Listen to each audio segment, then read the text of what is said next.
Okie dokie. Hey, what's up, Gershon? I hope you're doing well.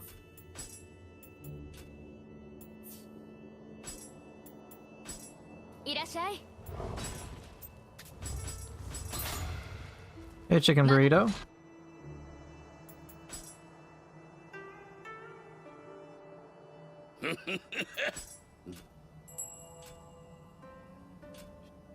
Doing pretty good.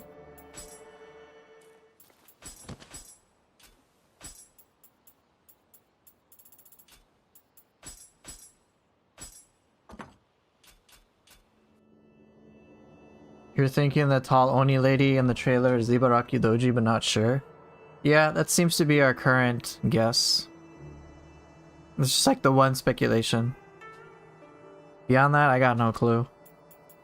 But knowing, like, for me, knowing the identity of that enemy changes, like, next to nothing.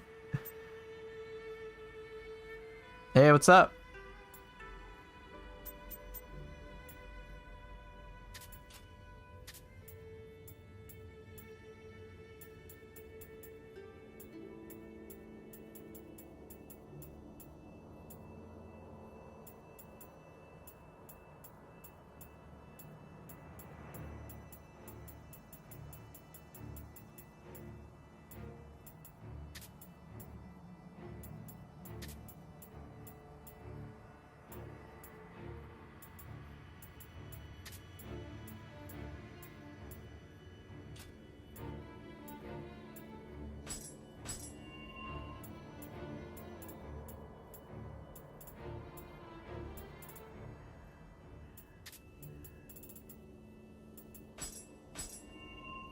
Yeah, I know, it seems that way, but there's like 100... yeah, there's a bunch of yokai, it's kind of hard to tell. Tall Oni lady, so in Nioh 3, there's, if you look at the most recent trailer, there's like this yokai lady, she seems like super buff, and she seems to be wielding like a lightning odachi.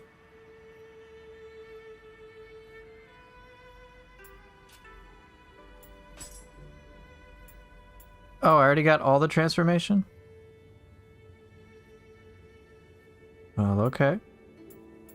Oh, wait, I even got all the gestures? Oh, but I didn't get the hanging scroll texts. Got it, so I can buy a bunch of these. Oh. I need more, what a shame.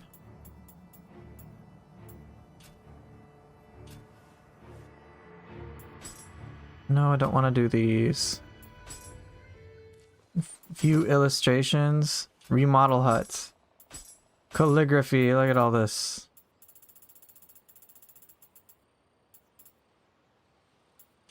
What am I using? Open-minded? Clumsy. Turns out that is a Raiko that got fused together with Shuten. That would be hilarious.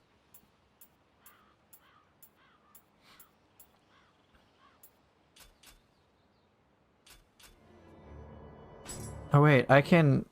Ooh, I can... Who's gonna visit? Where's my Scampus? I want a Scampus to visit. No, I don't want Guardian Spirits.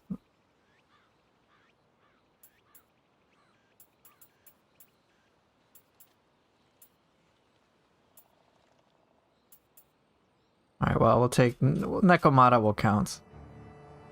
Okay, let me check my soul cores.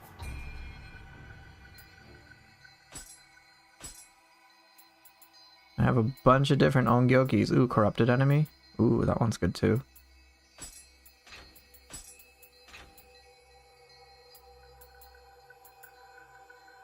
We got a bunch of Fukis.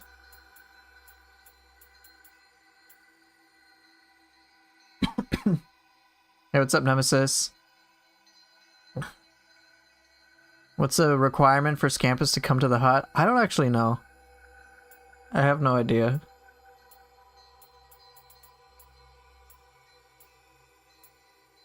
Okay, I have a lot of Onibi consolidation I could do.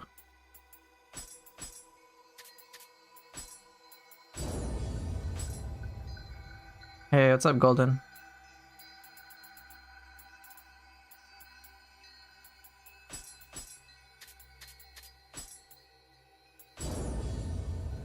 It just became available at some point for you? Okay, fair enough.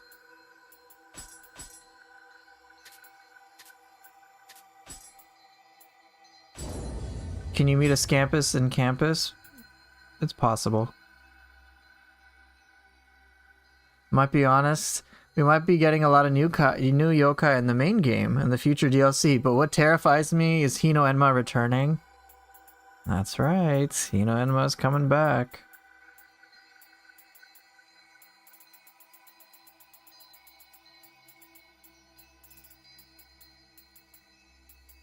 Why are people scared of Hino Enma? I think it was just the first boss fight that many people struggled with.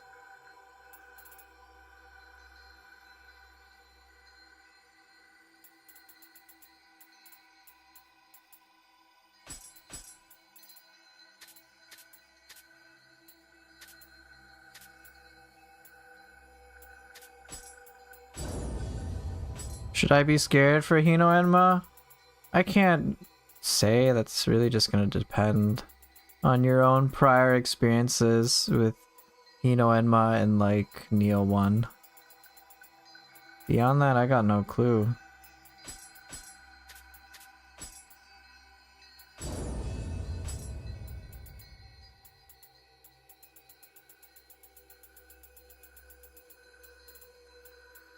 I have a question. How do you get 9,000 defense on the stats? Because my Dragon Ninja stats on PC is 6,000. Defense being 9,000? That seems really high. I wouldn't know exactly how to get it that high. But one thing you can do in the blacksmith is remodel your equipment to get higher defense. That'd be my guess. But 9,000 sounds like a little too high.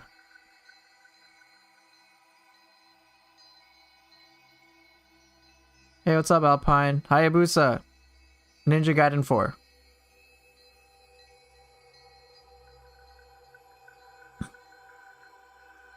So, Gershan, I think you'll be... if you can handle Nioh 2, you'll be fine with Hino Enma, most likely. Oh, I got a lot of these. Yeah, you're most welcome.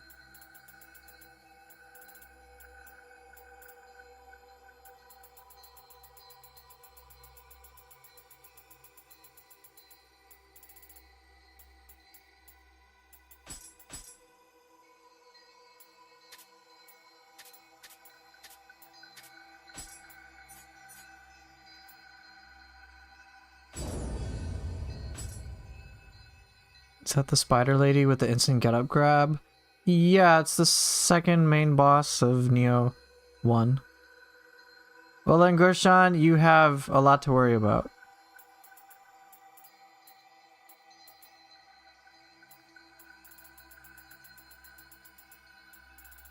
So many Nurikabes.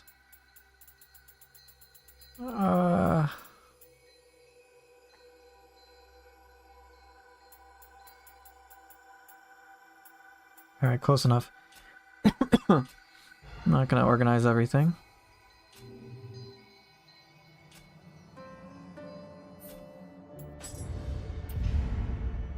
Yeah, you're cooked, Gershan. You're cooked. Okay, so I guess first things first. Any scrolls I want to do to warm up with? I can see what this rolls into.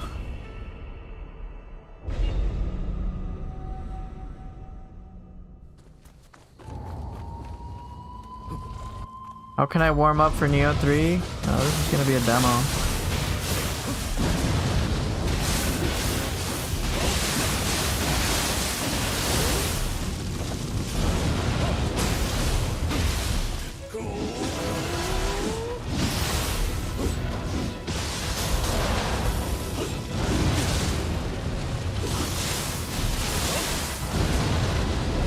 You want me to do Switchblade Kusari Gama? Yeah, I can do that.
Quite disrespectful.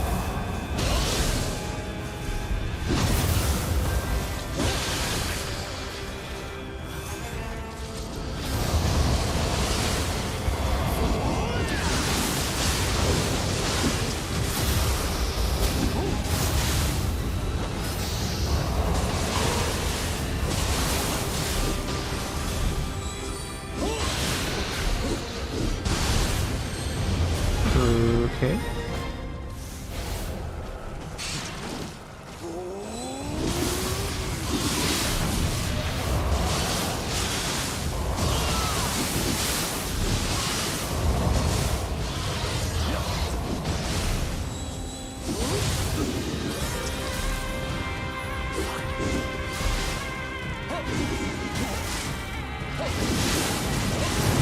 No, please don't kill me.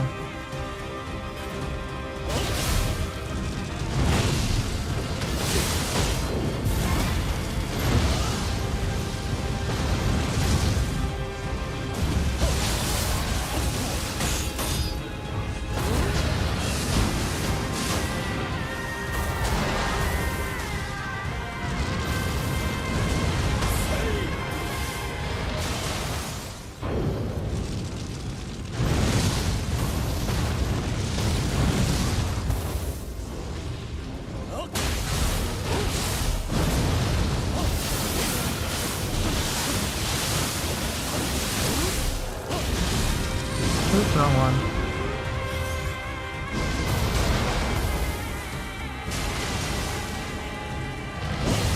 Cool, I guess. Okay, let's see if the scroll was gonna give me anything I like. Yeah, okay.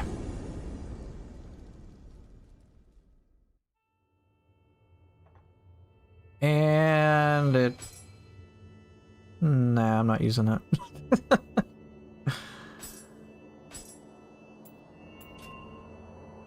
This is trashed. I already have this. No boss for that one, correct? Okay, anything halfway decent?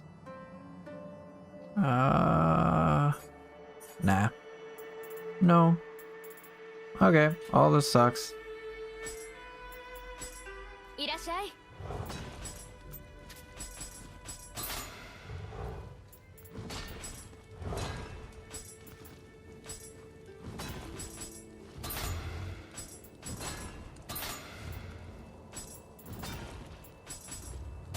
Oh wait, I'm not even using this shit, bruh.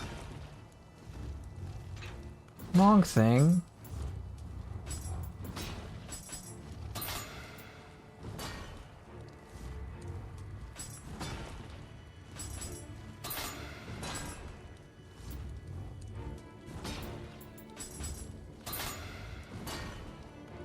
What do I want? Range damage. I already have stalwart aiming ranged weapon, which is nice. Hand cannon speed up. Is there anything else I might want?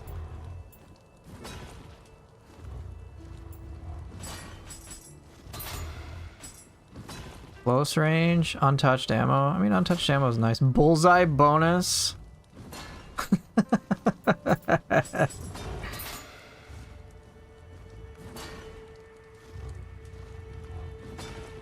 That seems pretty good. Okay, just blow somebody up.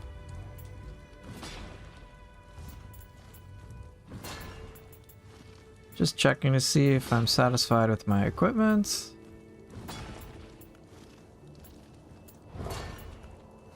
Wait, why the hell would I use this? Get out of there. That's fine. Got a purity. Purity is nice. Corruption's also nice. I might as well get that.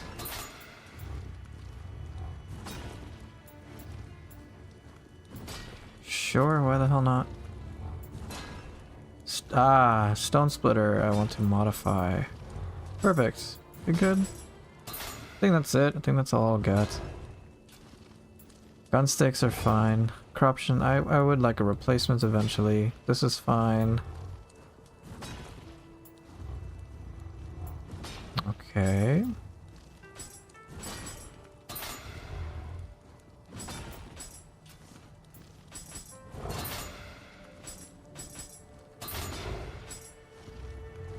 Could get purity accumulation. I mean, that will be nice. Let's get that though. How can I warm up for the demo? Just play Nioh 2. And then when that's you just play Nioh 2.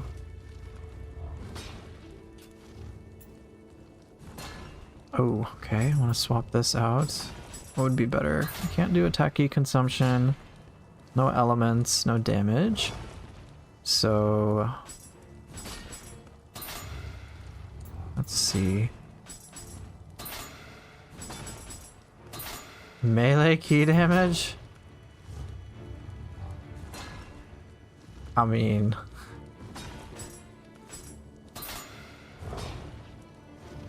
split staff with even more key damage. Seems fair. Fists are fine. Yep, I got my fists. I got my gun. I got this.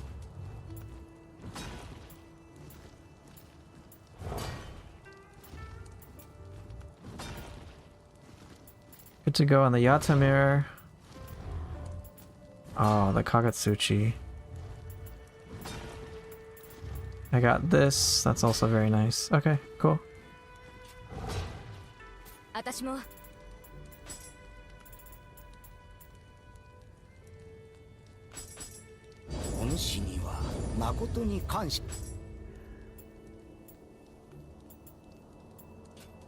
Stream going pretty good. Does the blacksmith work the same in 3? I have no idea. I have not I haven't seen any blacksmith. I got no knowledge of that. Brilliant. Okay, Switchblade Kusarigama. And then last mission, and I just need to find the Kodama.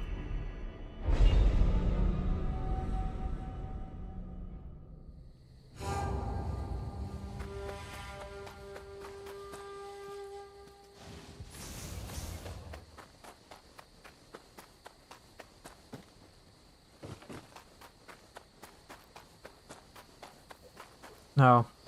Well, I found the last one. It was at the beginning of the level.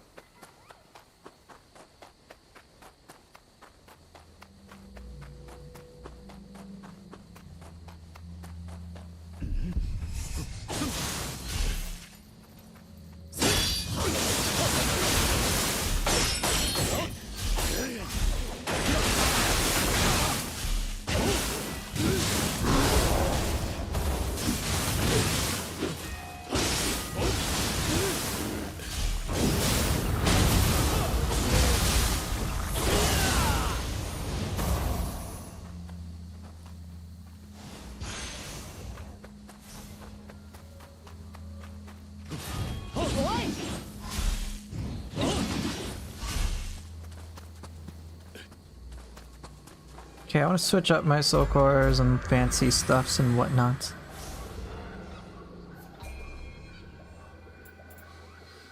You can parry Rokurokubi? Yeah, in the human form for sure. Blue Dragon. I haven't used Blue Dragon. What about Brutes? I know I've used Shinroku. I've obviously used that one. Atlas Bear, I have not.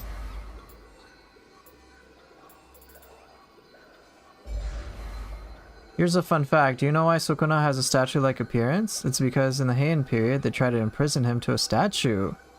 Oh! Ooh, that's a very cool find. Right, of course you could expect to see him in Nioh 3. We did have Ryomen Sukuna's Soul Core. But I think it's very interesting that we'll probably fight him in the Heian period then, based on what you discovered. That's pretty neat.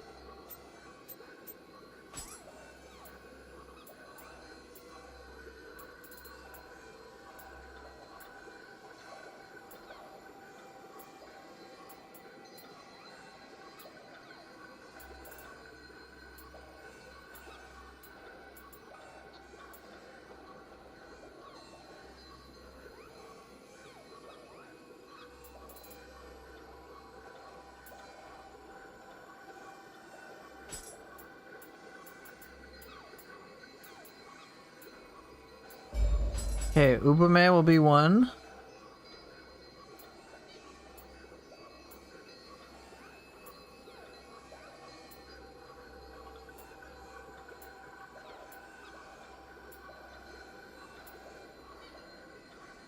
I'll use Anenra since I have like not used it at all. Originally, I think he couldn't be beaten in a spiritual form, so they needed to come up with a different solution. It's a very cool find, I'm not even gonna lie.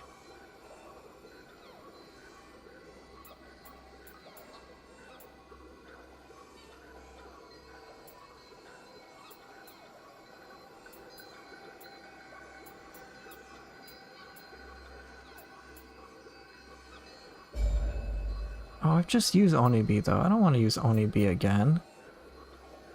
I'd rather use the Takemaru, but then I don't have a key pulse. And I definitely want one.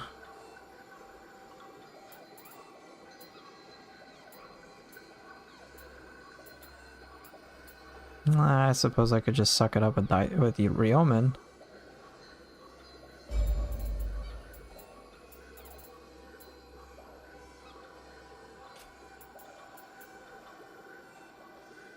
Yeah, it could be like Ryomen Prime or something like that, yeah. I mean, it'll probably just be Ryomen Sukuna, but still.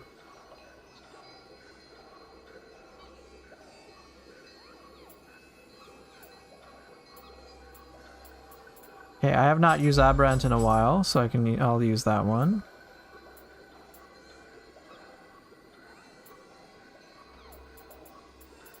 I also have not used Kame Itachi in a very long time. I also have not used Dweller in a very long time. But I haven't... Let's see if I'm content. I have 3 boss cores. I got key damage, I do not have stagger. Kame Itachi and Dweller. I don't know. Screw it! I'm not gonna overthink it, let's go.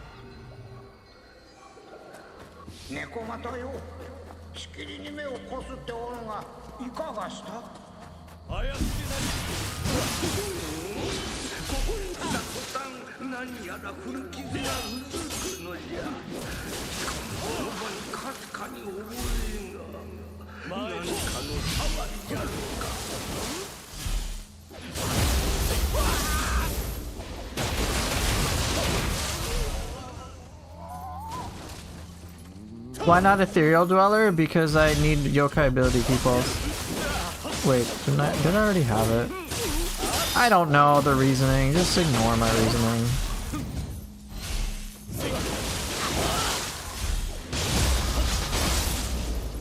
Sometimes I do things which don't make sense. I just want to plug and play, pretty much. So sometimes I take shortcuts. Alright, come here. Yeah, get screamed at. Very useful. I probably did have it on Aberrant. I just, like, did not notice.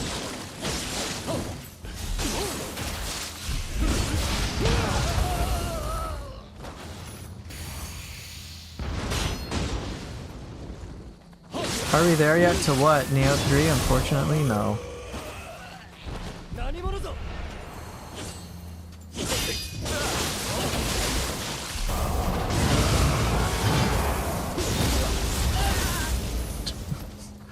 Brutality.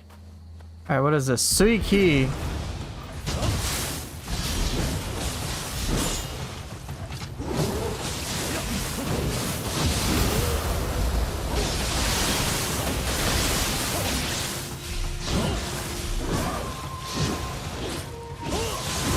Oh, god damn it, I forgot. The Suiki projectile will still go off anyway.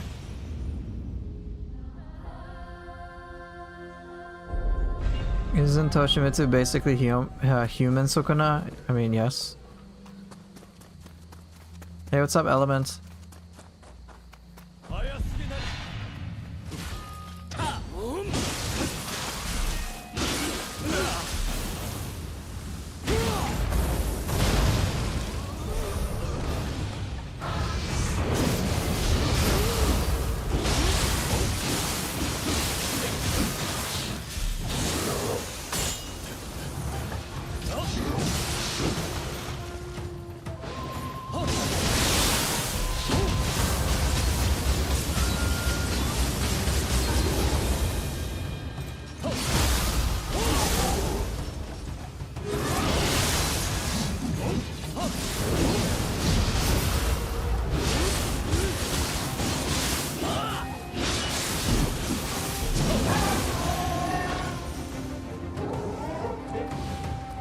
Switchclave's your favorite weapon? It's nice to see you get it played by a good player. Well, thank you for the compliment. Ooh, who shot me? Come here. Hey Shark Zoo, how you doing? Switchblade with Frost Moon attacks, that's gonna be a real boot in Nioh 3.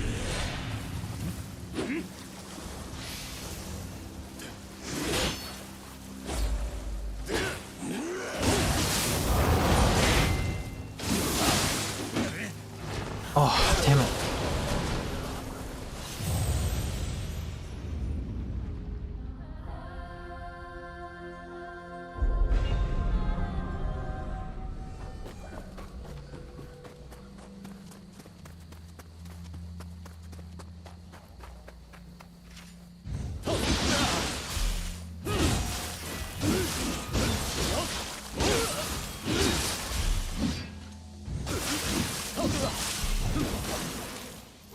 You get Blue Dragon from William? No. You do so from a DLC 2 mission. Or is it DLC 2 or is it DLC 1? DLC 1.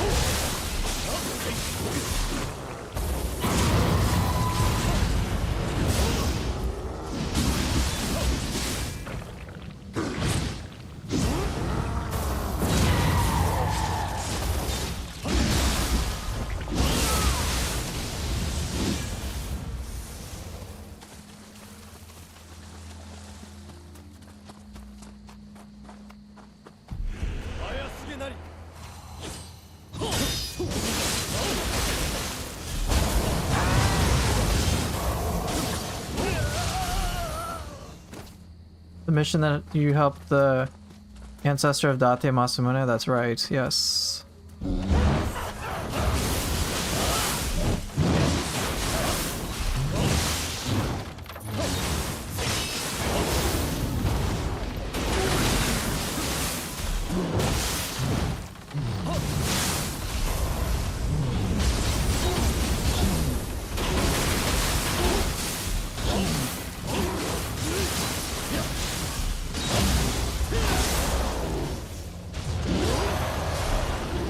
Which one is that? I don't remember, unfortunately.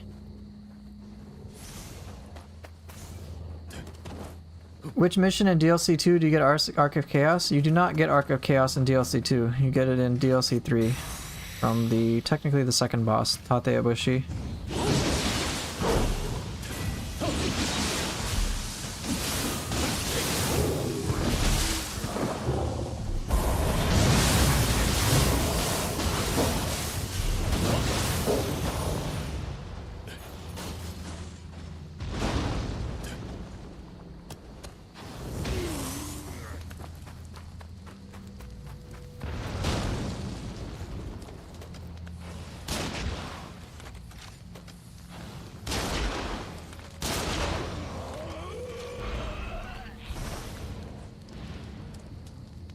Is this thing's key slowly going down? I think so. Okay, well, I'll take advantage of that.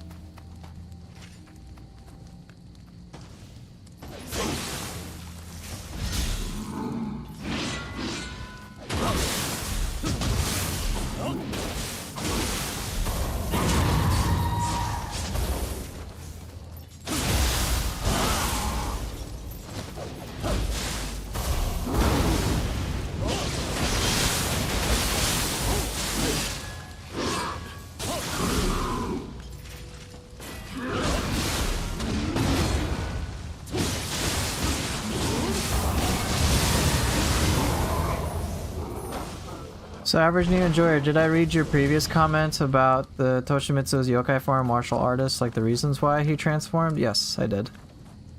I just didn't read it out loud.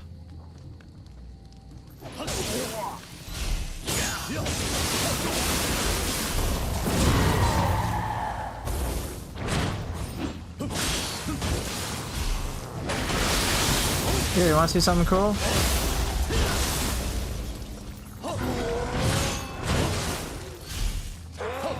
Ta-da!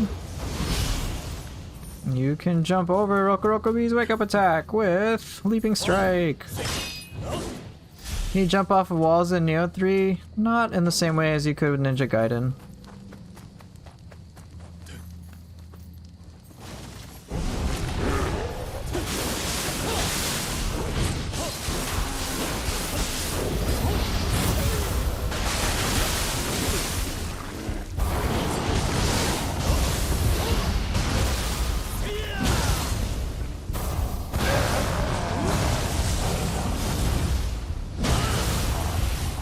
Yeah, they're now in the purity realm.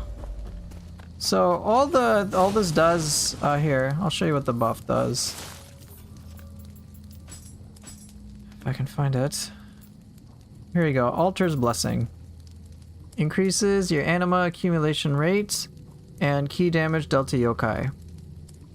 Hey Swolpool, hey Cosmic.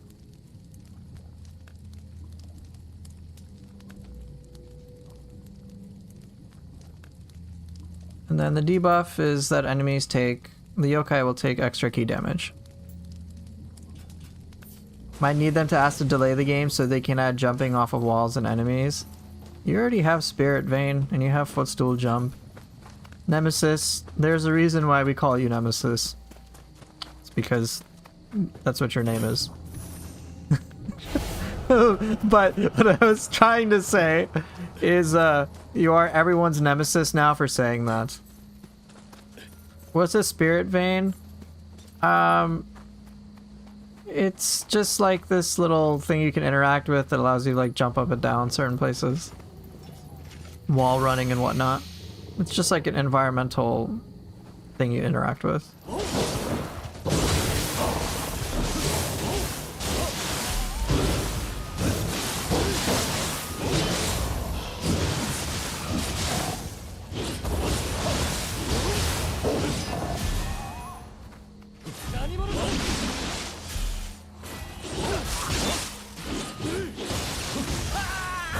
See spear hatchets? Yeah, at some point.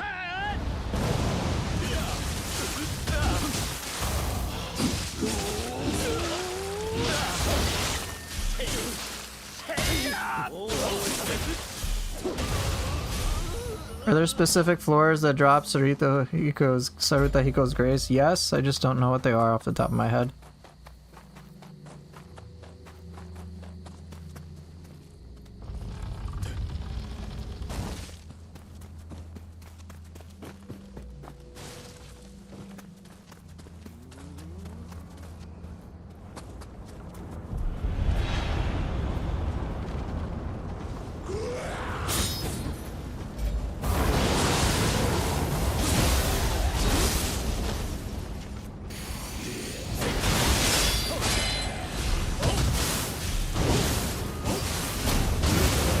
Yeah, it depends. If it's on the, if you have the Nioh 2 community resource lists, build Bible, then yeah, it's legit. Or if it's by Pewar Gaming, it's legit.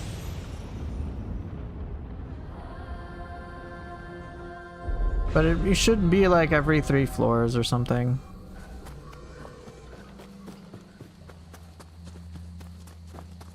I just forget which one it starts off on.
Hey, what's up?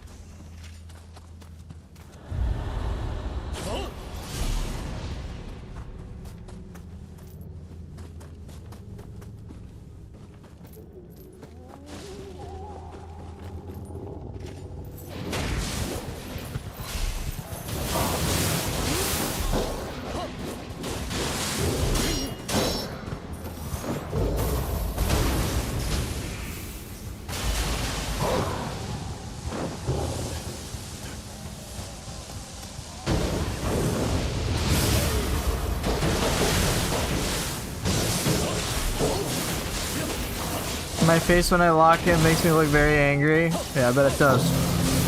It's gotta be super serious, man. Be told I probably just need to drink a lot more water.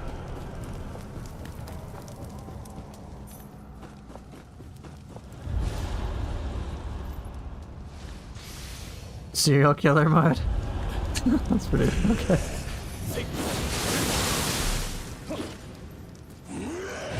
Move my face, how?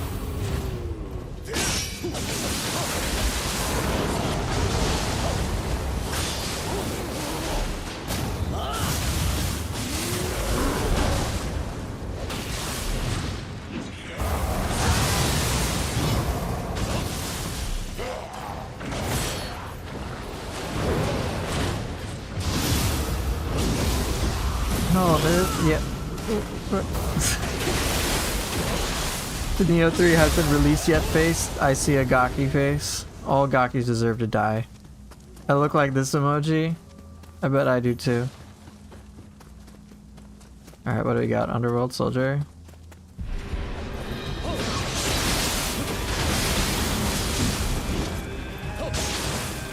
Hey, what you doing? What's going on?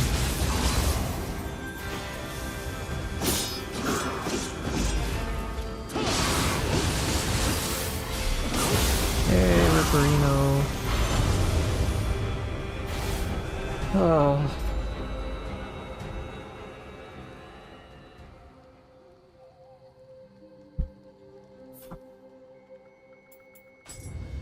No.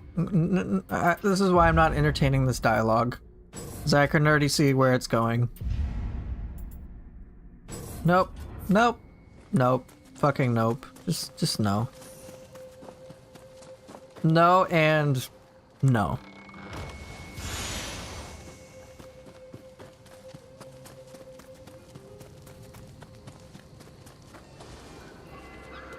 Okay, gotta level up.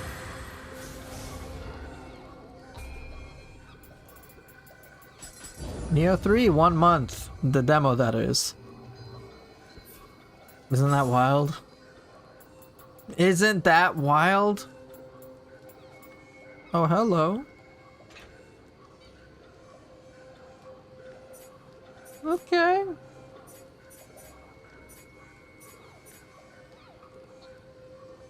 Do I know how to boost the damage of that move that requires 5 stacks on Switch? Or on Switchglaive? Damage has fallen off for you, so it scales on your damage weapon, or the attack rating on your weapon. But if you have Tempest Flux, I think there's Tempest Flux and Wildfire Flux or whatever it is, but it'll increase your damage by like 25%. Other than that, get a bunch of attack boosts on various resources.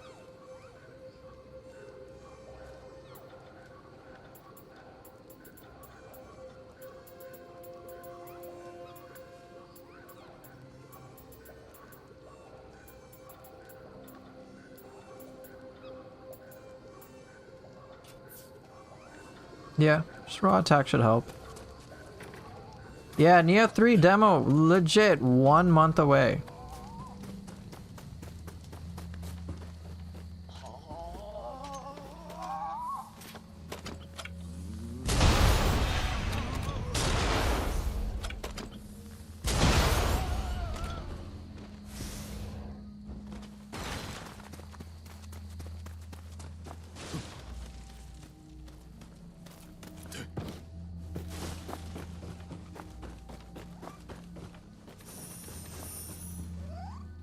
You gotta hit them with the transforming attack to stack that buff, right? Yes.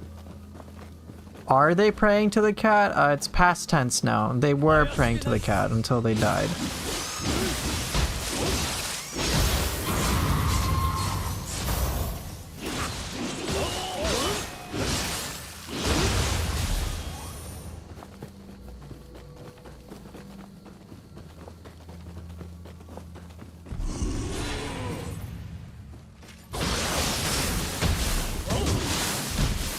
Hey Joey, how you doing?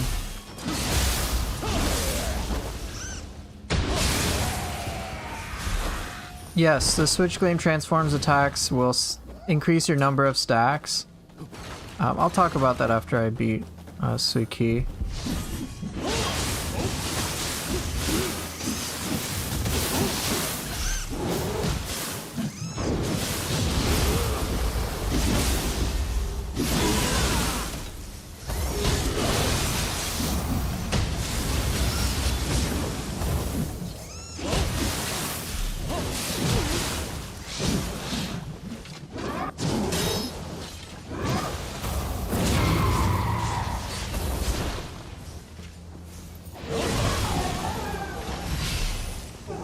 Scampus, what an excellent creature. Okay, so let's get to Switchglaive real quick. So with Switchglaive, you have 2 Mystic Arts. You have Tempest Flux, which is what I'm using, which reduces my key consumption up to 5 times, and it's like a 25% reduction in ki usage. And then once I have 5 stacks, then you hold square to do that super strike. Wildfire Flux functions similarly with the 5 stacks, but it just has the attack power boosts. So you do 25% extra damage. Now what's nice is when you get Mystic Dyad and you have both of these. So you have 25% extra damage while using 25% less ki. And then you get your super attack off. But other things you can do to boost the damage of your super attack is use it when an enemy has 0 ki or from behind, and you'll kick their ass quite summarily.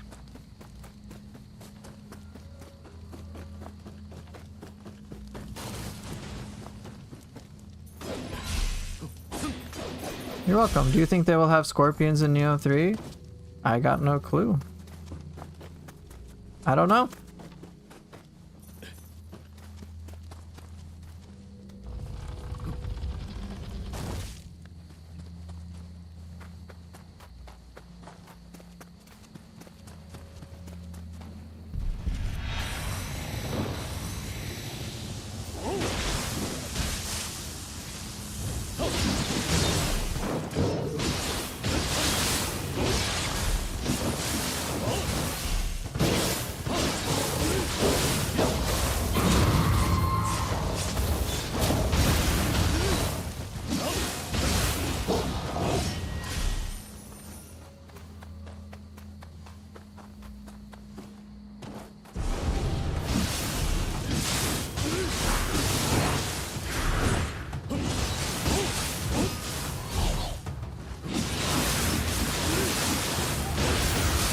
So here, I'll do the Mystic Art attack. And destroy it. It works.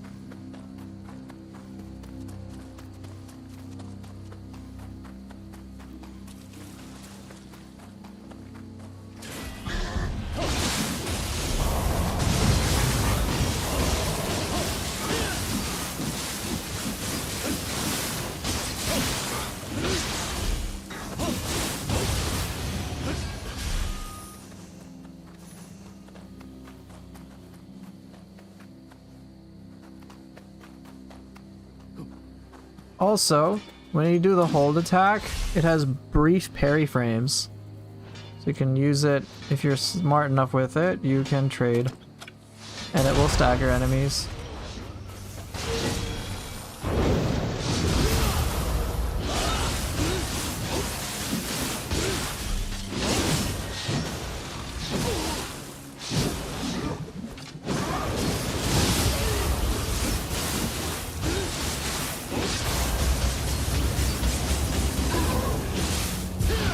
And also, it's a ki consumption buff, so you can use it and take advantage of Yokai Shift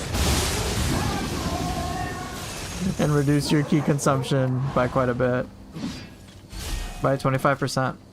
It applies to all attacks, not just Switchglaive ones.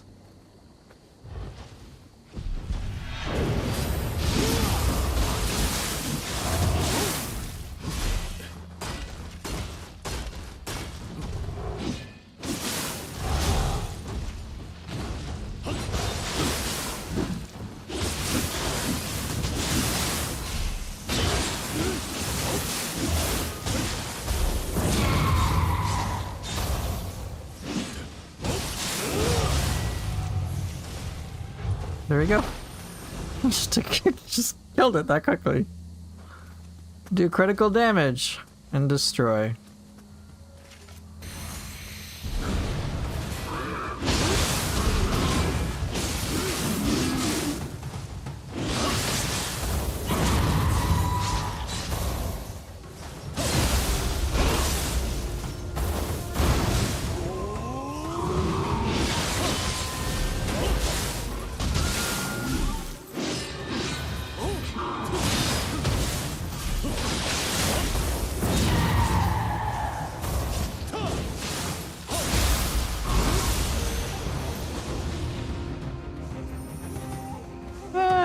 I can save that one.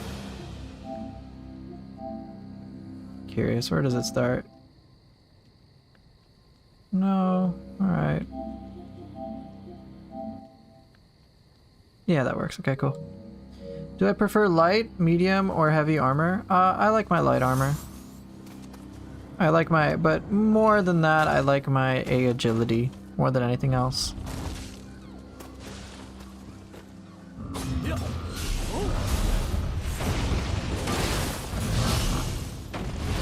What?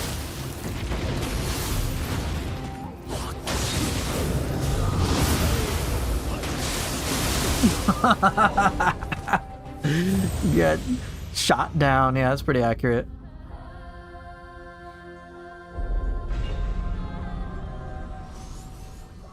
Yeah, what a throw indeed.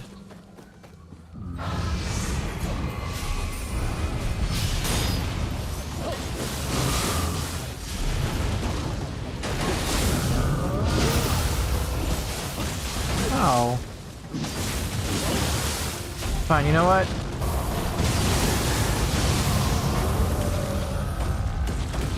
Oh.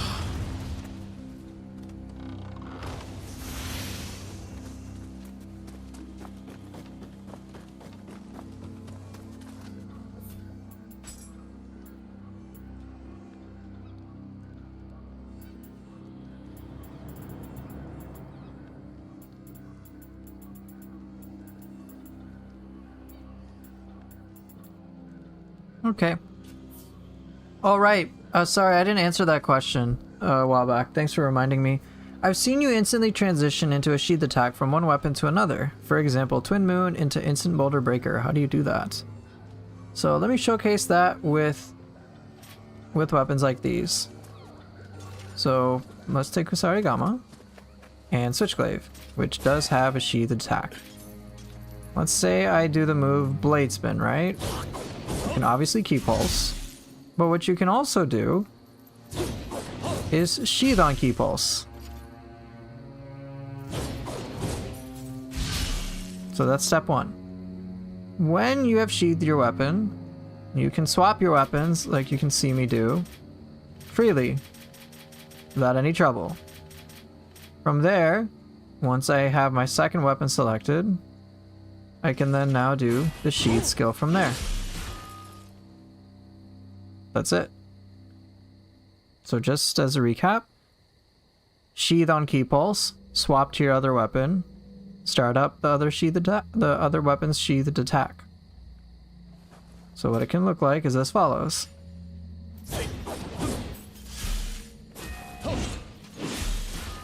And that's it.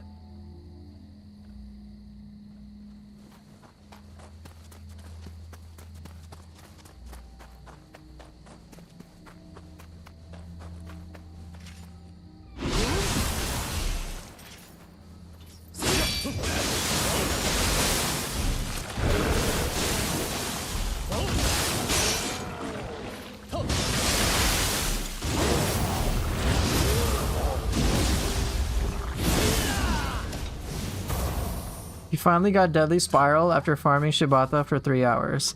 Actually kind of satisfying to find it after all the grind, but I still hope this hidden skill mechanic doesn't return in Nioh 3. Yeah. Yeah, I feel you on that. It's nice to get the skills like finally, but holy shit, it's pretty unfun.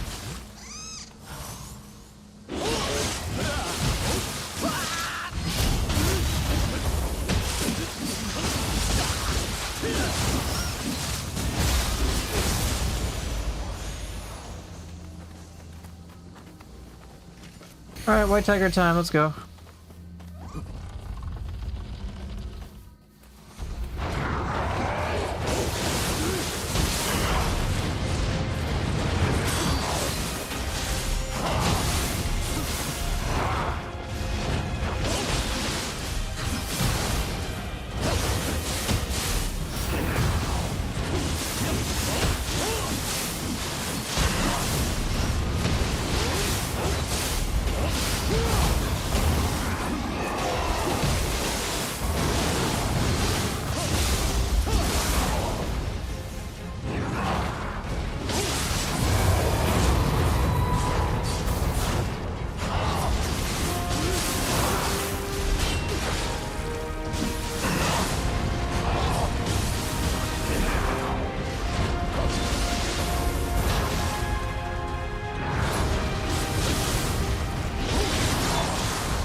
fucked that up.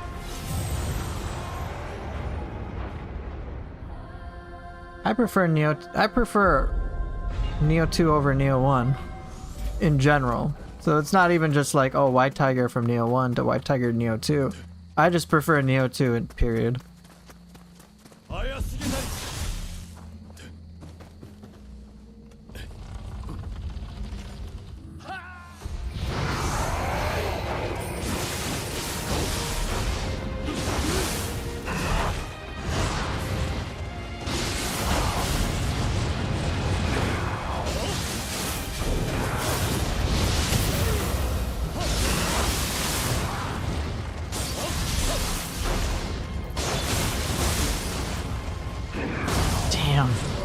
Dodge too early, I think. Oh yeah, Nioh 2 quality of life is so much better. I mean, for me, all intents and purposes, Nioh 2 is just better than Nioh 1.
Ooh, that was a bit too close.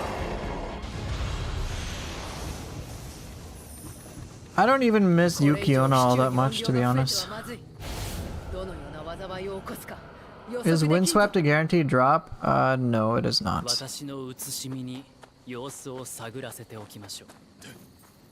think Yukiona was a cool, like, interesting enemy, but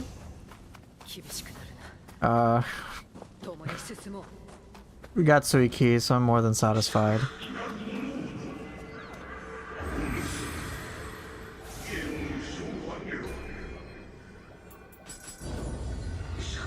What about Yoko Ono?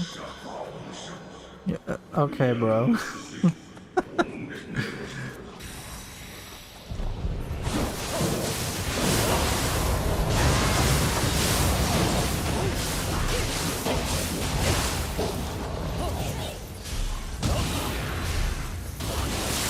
Any particular cool?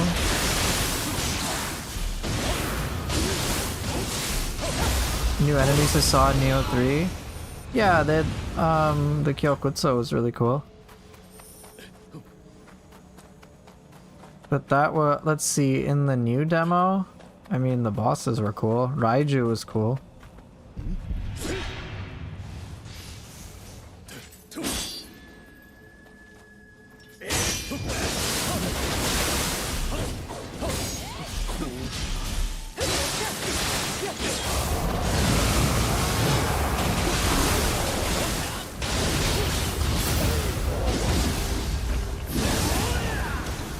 Blood Edge Demon, but that was in the alpha.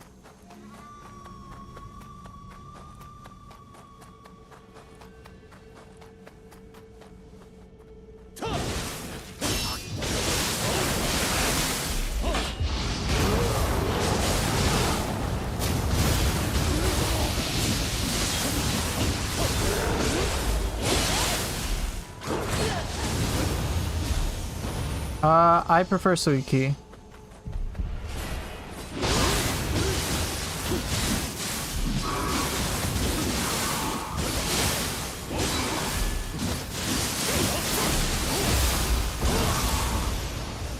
The Crucible Wasp. The Wasps were a little irritating, that's for sure.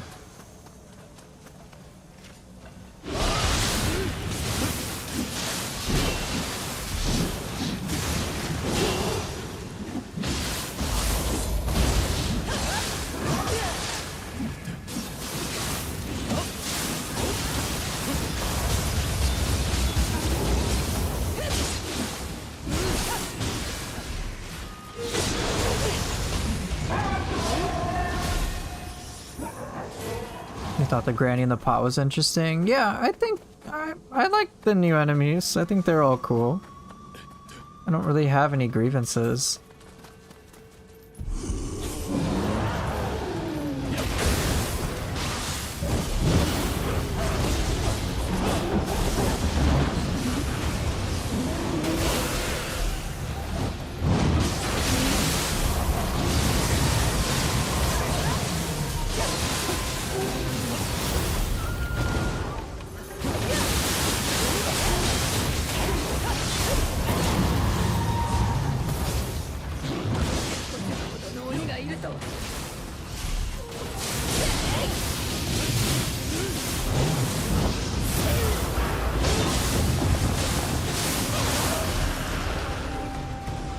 Yeah, Sentry was a Nioh 1 enemy.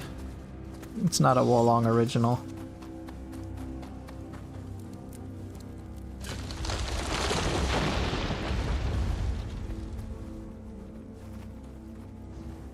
I think after I beat Nioh 2 all the way through DLC 3, I'll switch to Ninja Gaiden 4. I don't think I'll do Underworld. Like, I've considered it, I've kind of gone back and forth on it sometimes, but it's just a grind as opposed to like anything else.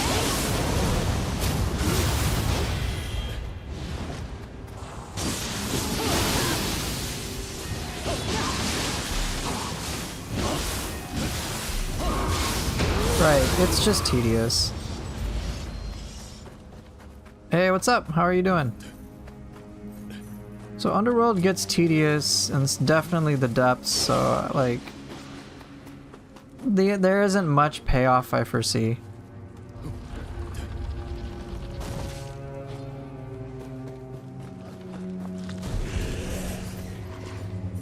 Right, and I don't really want the grind experience, at least on Dream of the Nioh for all these missions. It's something different pretty much every time.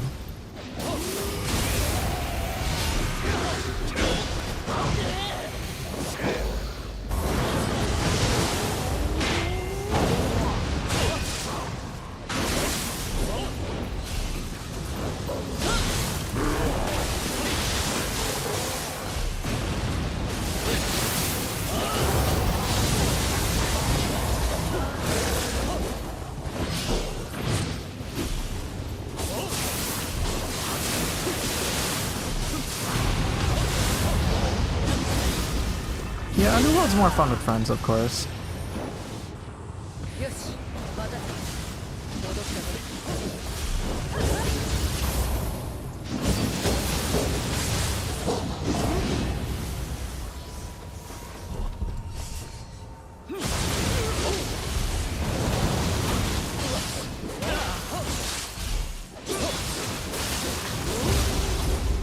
Okay.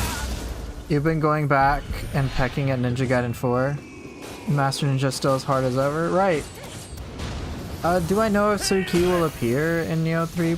I don't know, but given that Itsumade exists and Yasha exists, I wouldn't be surprised if they bring back Suiki.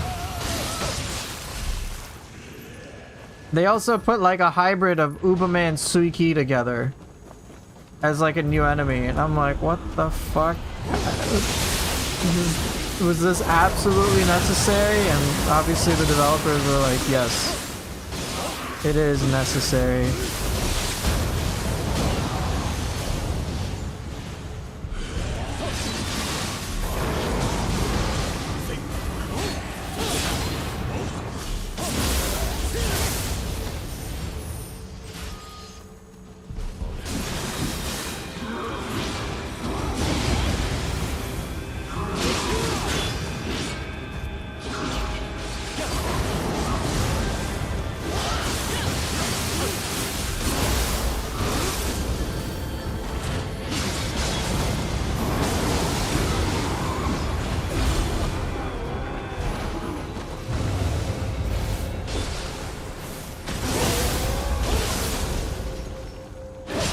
Okay, with the exception, yeah, we could definitely do without Gaki Chief, okay?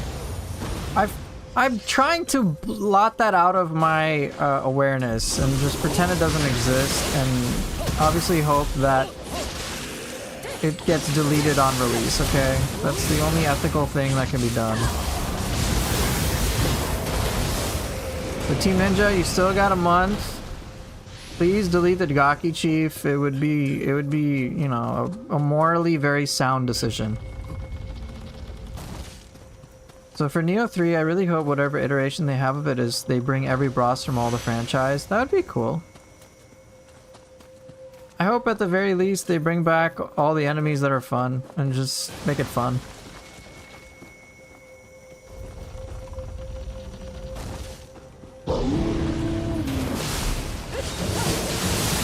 No mandatory triple Gaki Chief boss fight.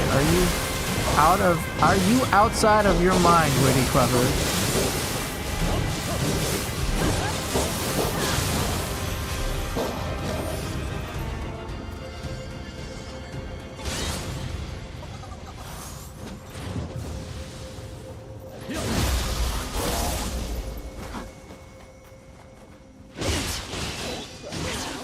Let's see how they did. Let's see, I'm just so curious.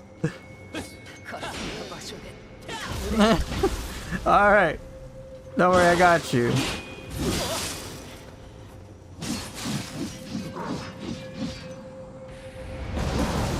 Here.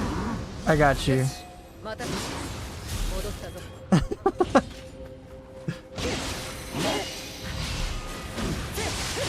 Come on, you guys got it.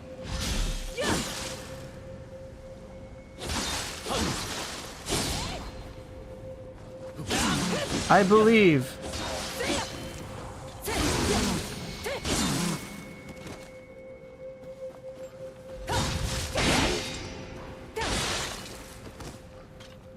There you go. Excellent.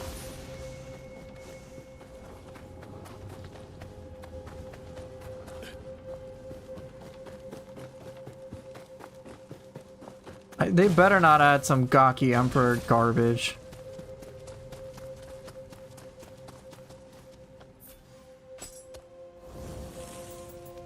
Hat helmet with Izanamis? Cool, I guess.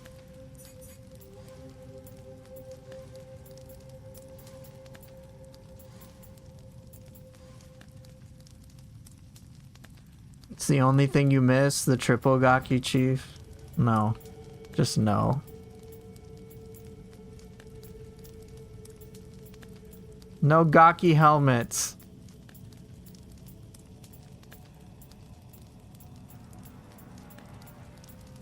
Okay, I got another Yasakani.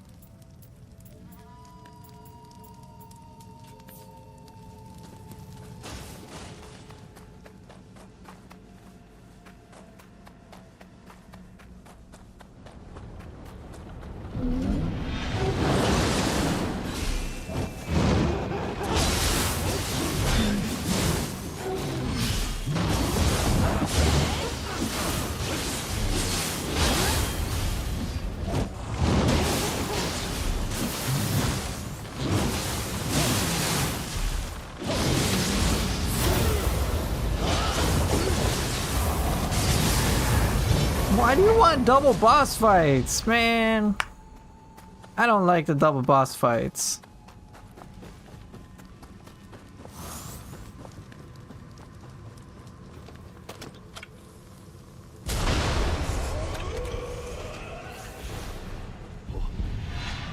Yeah, you like them, but I don't. So therefore, Team Ninja, do not do it.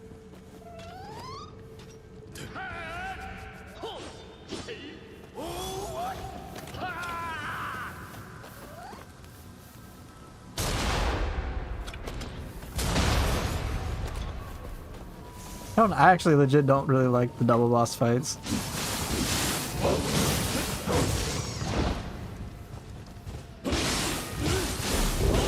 No, we do not need triple boss fight. Oh my gosh.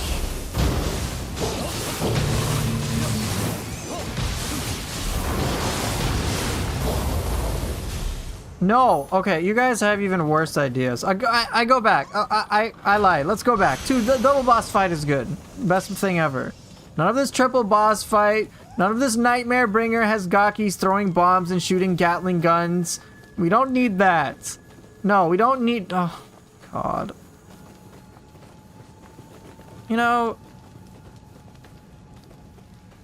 Look, no, just double boss fight, okay? We can agree on that, okay? No triple Omega Gaki. What is wrong with you people?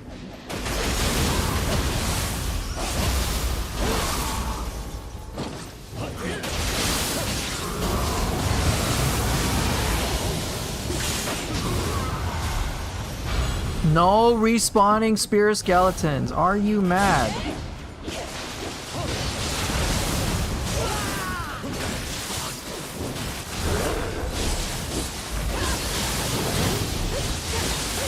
No, do not talk about Kasha. That's why it's another reason I don't like Kasha. It's because of that stupid Gaki spawning mechanic.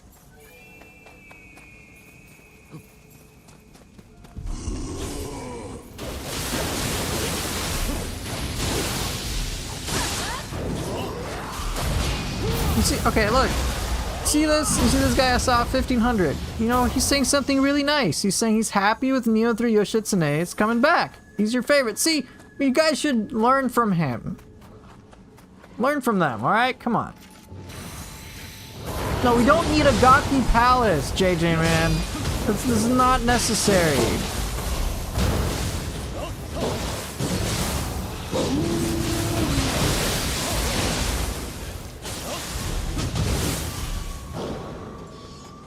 No Gaki Palace. No. You just... Chat, go take a nap. Okay? Go take a nap. I think you guys just didn't sleep well and are coming up with degeneracy.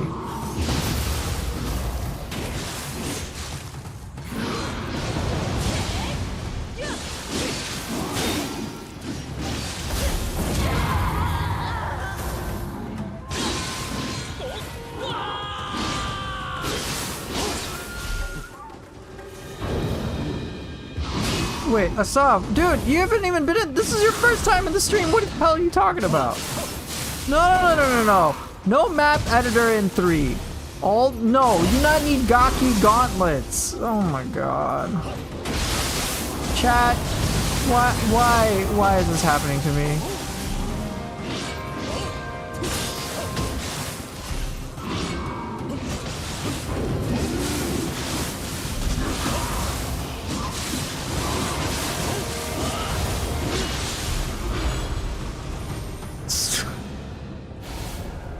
I have many concerns over chat. Yeah, scroll creator would be cool. Replace all the Gakis with Bakeganis? That's fine. No Gaki depths. No, okay, you know, I need to learn my lesson. Which is that my chat and my mods are not on my side. Listen, it's my first time here, but not gonna lie, it's fun seeing the chat this way. You guys are just destroying my mental health.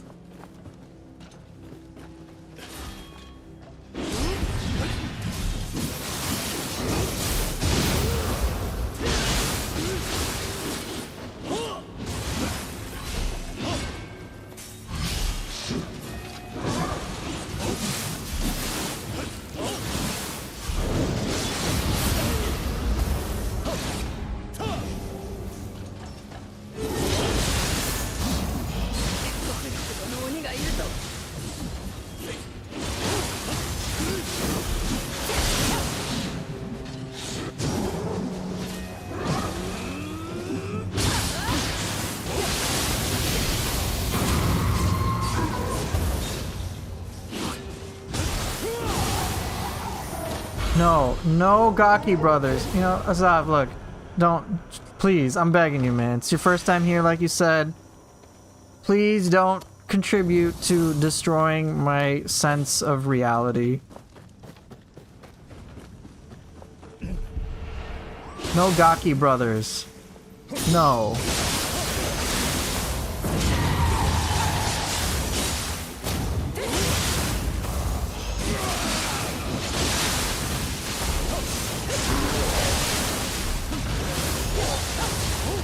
Please.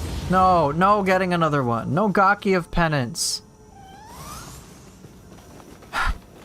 No Gaki sisters. Stop. No, just no. Delete the word Gaki from your vocabulary. No super Gaki brothers. Ugh.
Okay, I deleted him.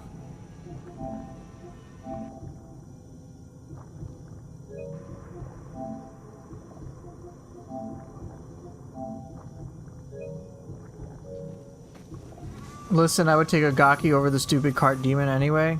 This is... Chat, what have you guys done to this poor innocent person? Best Onmyo magic in my opinion. I need to try something out. What are you looking for? Something offensive? Defensive?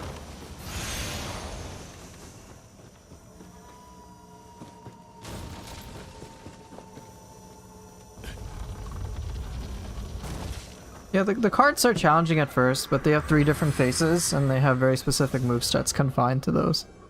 Or constrained to those. Okay, JJ man, I'm not reading that. I already see we should be able to tame a Gaki. Get out of here, man.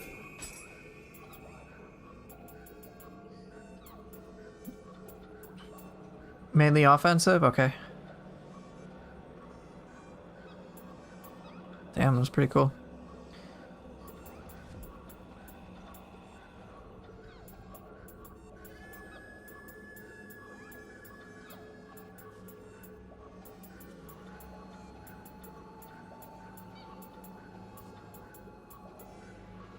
Yeah, Guardian Spirit Talismans are fun.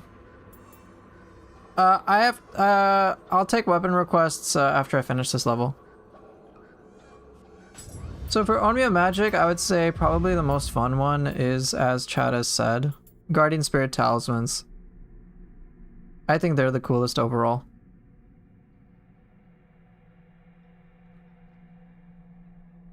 And then other ones, so let's see, is Sensory Overload on this? Oh yes it is. There are some very interesting pairs of offensive jutsu that can just be very creative. So as Witty Clever Name is talking about, Sensory Overload is pretty fun.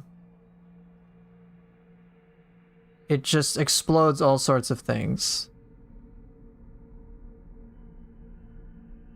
So if you put someone on fire, which isn't that hard to do, you can get them to explode, and it can be a lot of fun.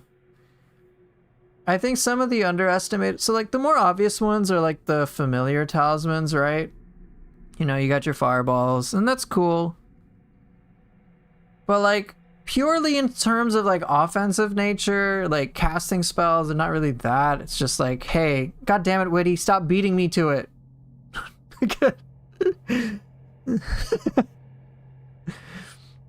But yeah, the familiar talismans of course are fun for that elemental application, but Witty, and he beat me to it. One of the more like underappreciated ones are the Shikigami. And he took the interaction right out of my fucking mouth. So you could like you know how Saito Toshimitsu casts all these things, and if any enemy gets close, they explode.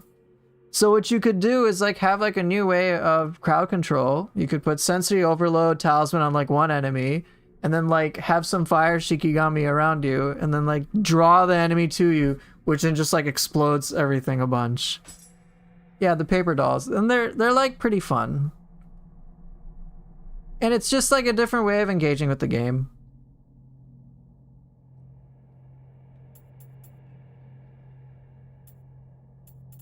So you can like try those out. Like the shots are of course cool. The explosive shot is also cool. Like they're fun and no doubt. It's just very different. No, you don't take damage from your own jutsu like that. So yeah, I would say mess around with the paper dolls and some of the like strange ones. Some of the ones like the here's is it this one? Key burst talismans are interesting. It's just like, you know, a big key burst. I think luminous blade talisman, it's just a funky one. Where's the one I'm thinking of? Was it cutting blast?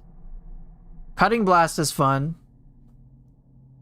You can try cutting blast, so you can just like mess around with it. Yes, I said keyboard, not key burst. Where was that one? Is it shockwave talisman? Hey, what's up, Jimmy? You never beat the game? Well, you still got some time before Nioh 3 comes out. Ah, yes. Shockwave Talisman's a lot of fun. Very highly recommend this. It's so good with tonfas. So good with fists.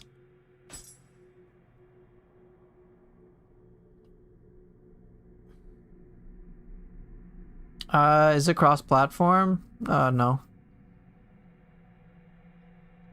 Where's the one where you blast out a blade wave thing, like Toshimitsu in Phase 2? That's Key Burst. PC can only play with other players on PC, cannot play across PS4 or PS5. So yeah, Shockwave I think is really good.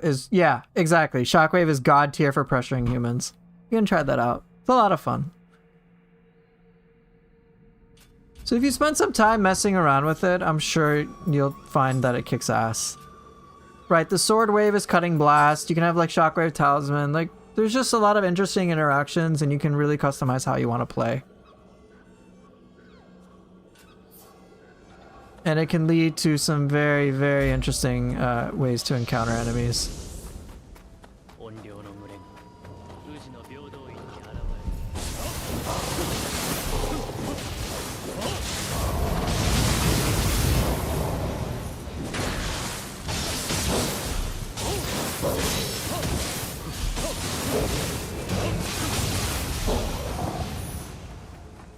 So I guess like the best one though, it is really kind of in the eye of the beholder.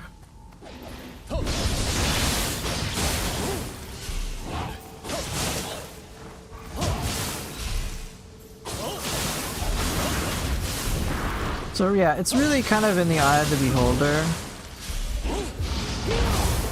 It's the eye of the beer holder. No, it's the level, I'm surprised you didn't make another joke. No, it's the level, the Otakimaru level, which is called Eye of the Beholder. There's a lot of different options, so just like play around and you'll see.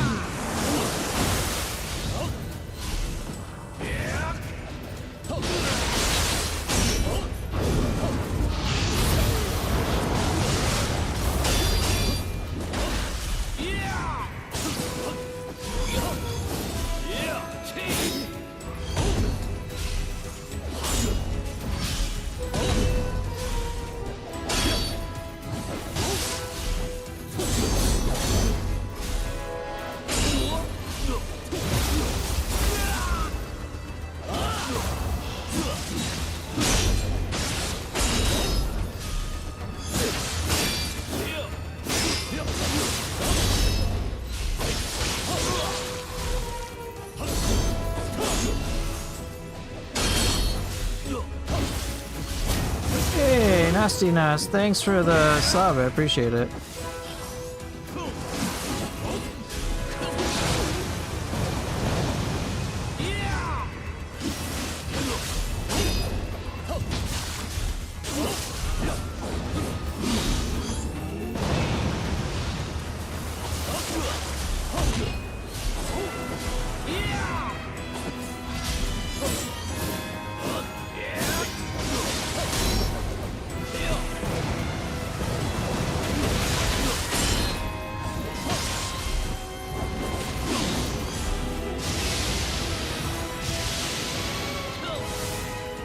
Dude, you're boring me, man. Fucking fight.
Oh, he's buffing. How cute.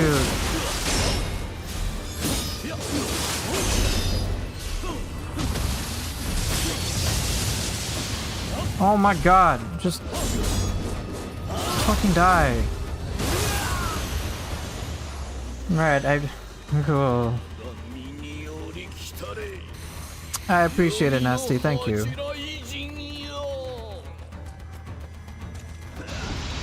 Hello, Yomi. How you doing, honey?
Lady, are you gonna do a burst attack or what?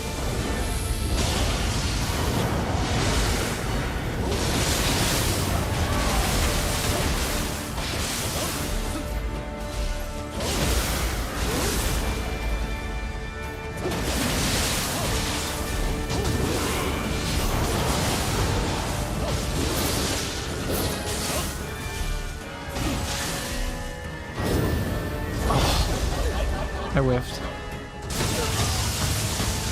Oh, I still live, I guess.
was enough.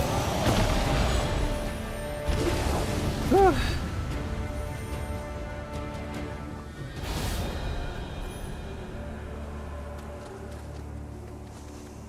Do you think we could get Rise of the Ronin or a game similar in the future? We might. I hope so. It seems like they set stuff up for like a Rise of the Ronin 2. I don't know. It's a lot of fun. I'm actually with Witty. I would rather they have a Stranger of Paradise with a proper budget. That game has unbelievably amazing potential. It's just a shame it's not very much realized.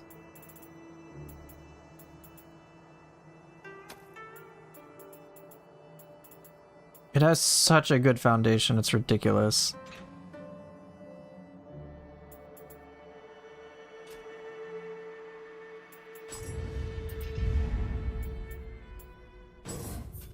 Oh my gosh, Switchclave, I got everything. Rise of the Ronin 2, why not Nioh 4? Yeah, we could have Rise of the Ronin 2, Wolong 2, Stranger of Paradise 2, Nioh 4. Let's go. Ninja Gaiden 5.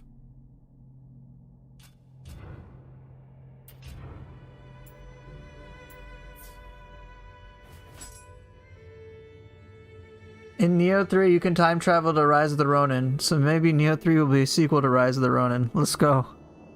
Hey, you never know.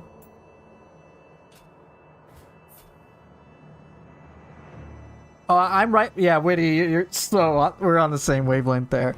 If it could be optimized to like just look fucking great and run fucking well, oh, that'd be good. And then of course, for players like myself, having more more slots for abilities would feel so good.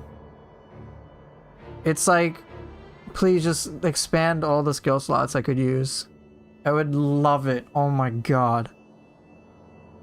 Because it feels so bad to pick like 8 skills out of like 30. The command abilities, it'd be nice if it was like 3 per job. That'd be cool. Not necessary, like I can understand some balance concerns, but 3 per, that'd be cool. 3 command abilities per job. But even 3 is already a good amount. But like, yeah, for weapons like the axe, I'm like, no. I don't want to just do 6 things. I want to do all these amazing things with axe. It's so fun. Hey Grinch, what will I do to liquefy my brain today? I have no idea. Probably just sleep. Rise of the Neo Gaiden 2 Wolong Edition. Now we're talking.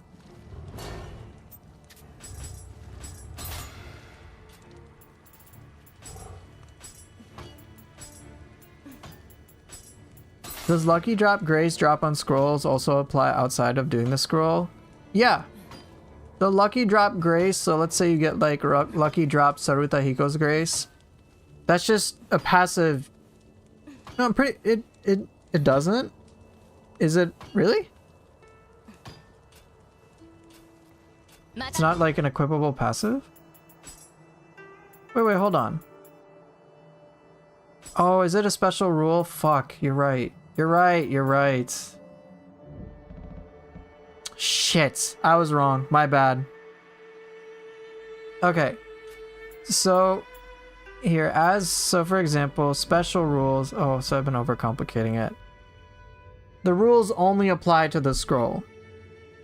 So if you get a lucky drop for Saruta Hiko's Grace, it will only apply to that scroll. I was wrong, my bad. I thought it'd be like, oh, you just have it equipped. But no, it's only to the scroll.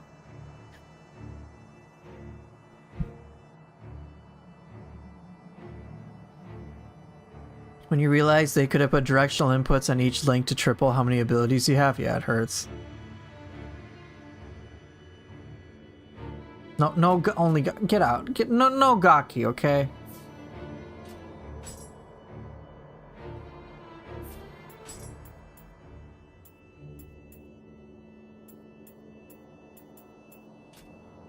Alright, in any case, that is all for DLC 2. I'm now on the final region. Hey, what's up, Groove? Tsuchigumo is tough. Yes, he is. Alright, so I'm on the final region. I think I'll need an entire stream to do against all comers. Oh my god. So this is gonna take a while. Can this final region support 1 month wait into Nioh 3? Unlikely. Maybe at most a week. But here's the thing. So I don't think I'm gonna do the underworld. It's 108 floors, and I'm just, truth be told, would want to get to the end of it. And then I would get it. Like, completing the underworld is just gonna be bleh. The depths, getting from 1 to 30, is just gonna be a grind, and I don't really enjoy that. Excuse me. So, because it's just not enjoyable enough, I'm just gonna scrap it. Have I fully cleared each difficulty? No, I skipped most here. I'll just show you. Right, Grinch. I know, I'm getting to that. So Dream of the Samurai, I just kind of made a completion for kind of the biggest things. Dream of the Strong, I kind of rushed it. Dream of the Demon, rushed it. Even Dream of the Wise, I kind of rushed it. But then Dream of the Nioh, I decided I want to complete everything. So with First Samurai, I'll of course clear all of these things. I imagine they will take me quite a bit of time as well. Like, I'm pretty sure this might be like most of one stream. Obviously the main missions are gonna take quite a bit too.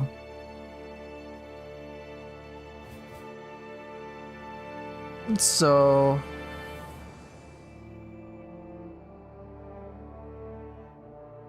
after I'm done with this, I'm just explaining my thought process for people who are curious. I don't find this enjoyable, the underworld, and definitely not the depths. And the only thing that I would be interested in getting to is just having like a nice like sweet spot of my build and my character, so I could just like do depths 1 through 5 on the regular. Because that's like a much more like casual pickup thing for Nioh 2. For me anyway. I suppose there's like some Twilight missions I could do, but like in all honesty, it's the novelty of that is kind of worn off. So the rest of it after beating all of this would just be like, okay, build optimization to find my build sweet spot so I could like play casually. But it's not about like, oh, I'm trying to learn stuff. It's just, I've already done this like 500 million fucking times. So for my like swan song that is this Nioh 2 stream, like this is it. This is once I complete this, I don't feel any need to play Nioh 2 like ever fucking again. So what I'll do afterwards is I'm gonna switch games to like, I'll switch to Ninja Gaiden 4, which there's a lot I can work with within that, and there's a lot of things I feel like I can improve upon and learn and kick ass with. So I would focus on that. And right, as Witty Clever is saying, it's probably a little better. It's probably better to have a little rest period between Neos anyway. And now I'm gonna flex my content creator privilege, which is that I also need to anticipate when Nioh 3 could be given to me to evaluate or play and stream and prepare for that. So, you know, I hope I obviously get the game earlier, but I have no guarantee about that. I mean, I anticipate I would get Nioh 3. But like, I don't have Nioh 3. I can't mess around with it. I don't have it. I can't test it. So, you know, I would want to take a break away from Nioh 2 to evaluate things for Nioh 3. My anticipation is assuming I get Nioh 3, and this is an assumption. Assuming I get Nioh 3, there's a few possibilities. One, they give me the full game like 2-3 days before it officially releases on February 6th. And they just say, hey, you can play all you want, just don't go, make sure not to go past a certain point. So I'd have the full game then, but obviously before that, I just played the goddamn demo on January 29th. Like, that's already happening. Now, whether I get the game even earlier than that, I don't know. If I get the full game before that, I don't know. But that's the thing. So, you know, I've got less than a month. It could be less than a month before I start playing Nioh 3. I mean, guaranteed I'm playing Nioh 3 for sure on the 29th. Next month, January 29th, I am playing the demo just as much as I'm sure pretty much everyone else would be here. Everyone here would be too. I don't know how to word it. I'm word salading again. Now, if I get the game earlier and I can stream it earlier, I'm fucking streaming it earlier. In fact, to be clear, if I get Nioh 3, I would much rather wait to play it until I can stream it and just have that blind experience with people who choose to watch it with me, like a community-based thing. Because I, like, truth be told, I don't want to, like, have to go into the whole review territory. Like, I did that with Ninja Gaiden 4. I didn't really enjoy it. And it was just, like, a lot of stress and a lot of work and whatever. Just payoff of it was just not that worth it for me. So, I don't want a repeat of that. I just want to, I already believe that I'm going to enjoy the absolute shit out of Nioh 3. It's going to be a lot of fun is what I anticipate. I didn't notice any major like problems that I had with it when I anyway, I lost my train of thought. I didn't see any major issues when I was there back in November playing the demo, whatever demo they had there at the time. I mentioned one thing to Master, as I said, but I was like, dude, I think like big picture philosophy-wise, this game already seems fucking fire. It seems like the definitive upgrade, a proper evolution of from Nioh 2 to Nioh 3. So, like, there aren't like any glaring issues. So, yeah, I'm like, I don't see anything that's bad. So, at least for me. And other people might disagree, but I don't really, like, whatever. That's good. That's unfortunate for them, but for me, I'm going to enjoy my Nioh 3 anyway. Did I check out Ninja Gaiden Ragebound? I've looked at it. It's a 2D game, of course, but not really my thing.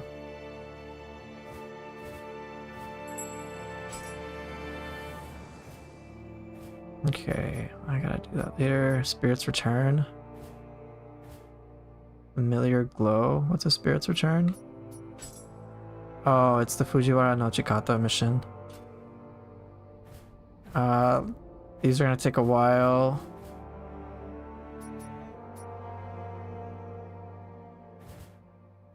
Battle at the Temple, Words of Respite. Am I gonna stream Ninja Gaiden 4? Yeah.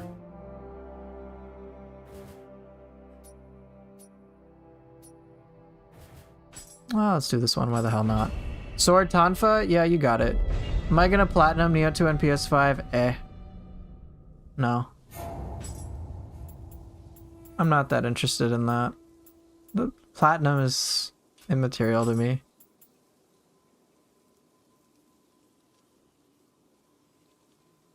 Yeah, I know, Hatso. It's... I guess things are coming to an end, huh?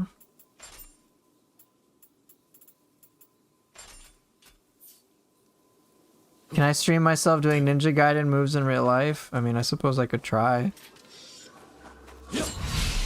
Nioh's achievements are like fairly basic in nature.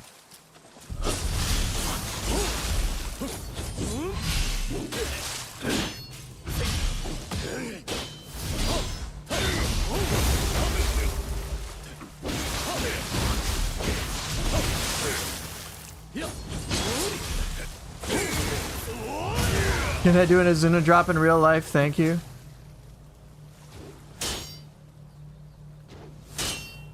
Maybe.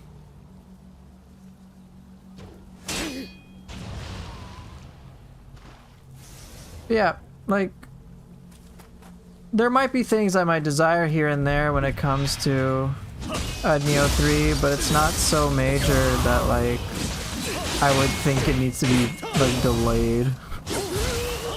I'm like, no, great, release it February 6th, go for it.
Imagine one day your clients recognize you for the Nioh content.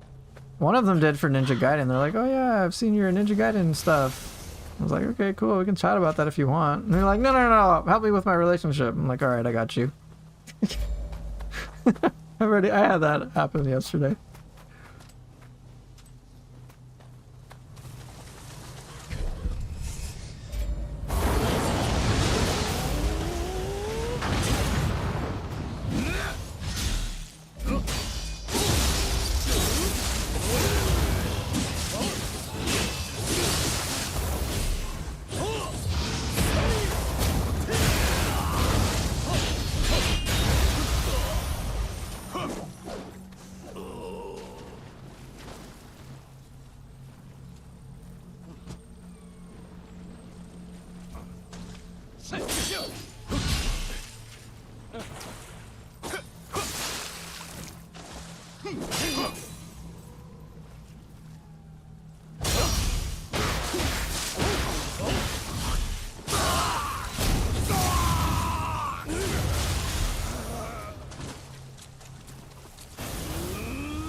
Okay.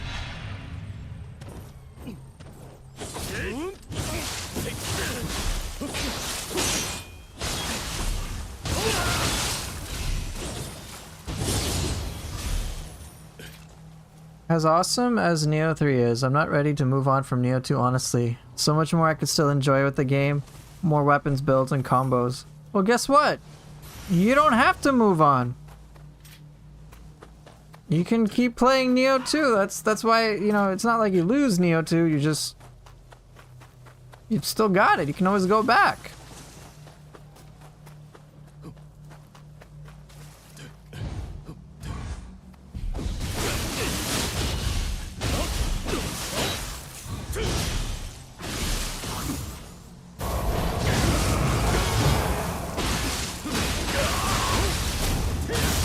Yeah, I know someone could clip that out of context. Don't give a fuck.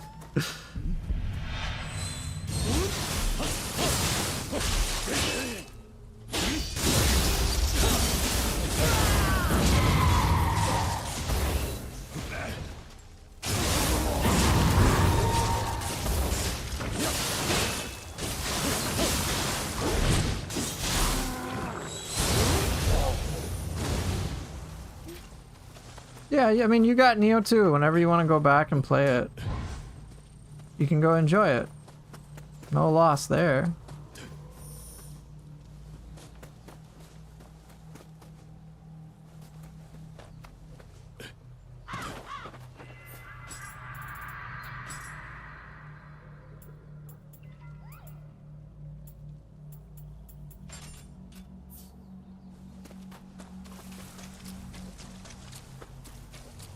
I didn't even give him a chance to transform until he was almost dead. Yeah, pretty much.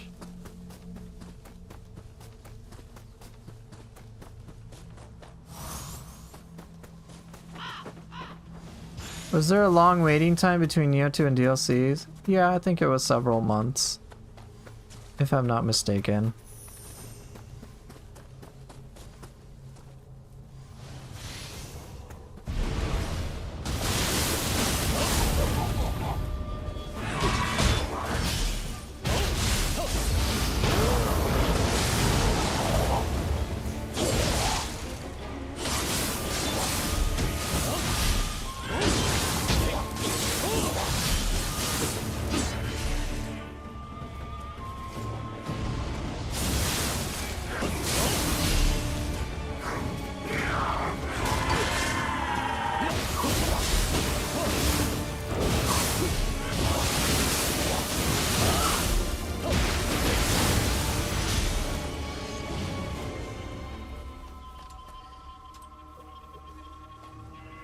Yeah, Lucky, you got all the time in the world to keep playing Nioh 2.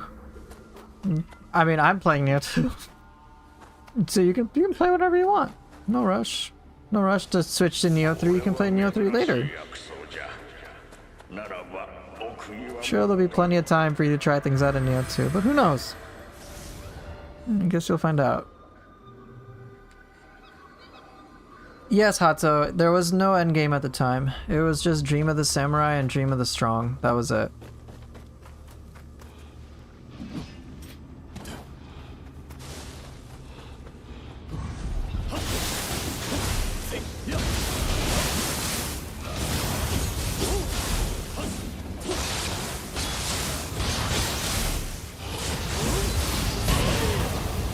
Yeah, you're welcome.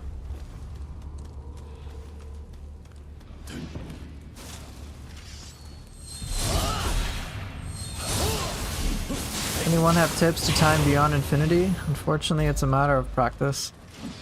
But to help you practice, I recommend you take off...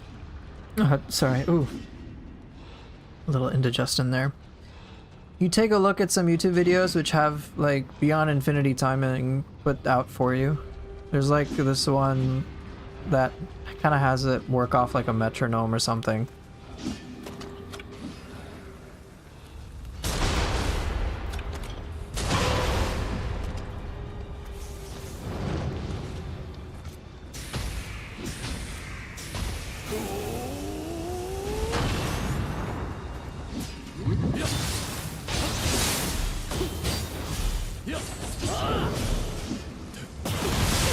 Dude, I died to a target who had lightning and sloth.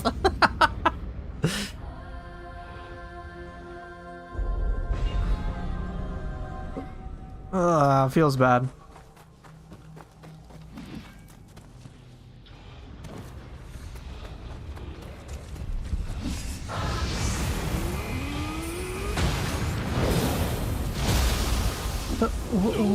What is he not?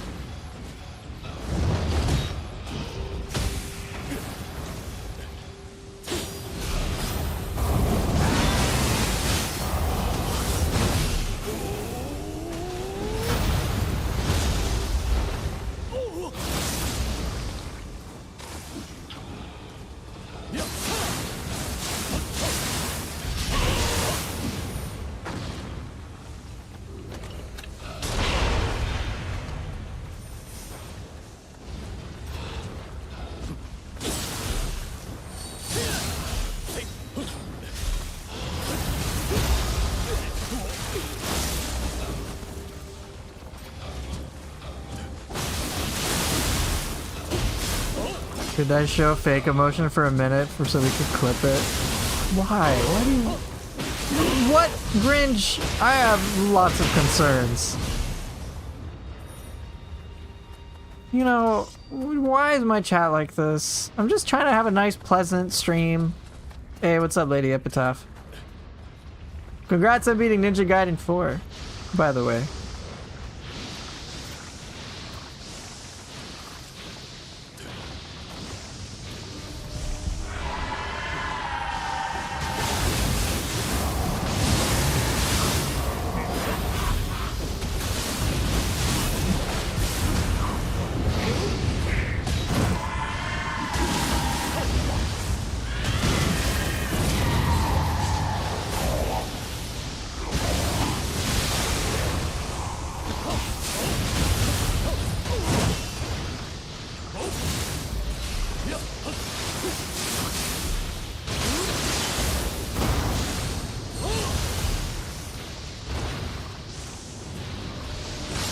Hours is chump change. Correct. You know, just because I have a lot of time into Nioh doesn't necessarily mean that that time was well spent. In all honesty, like, the first 1,000 hours I could have cut out.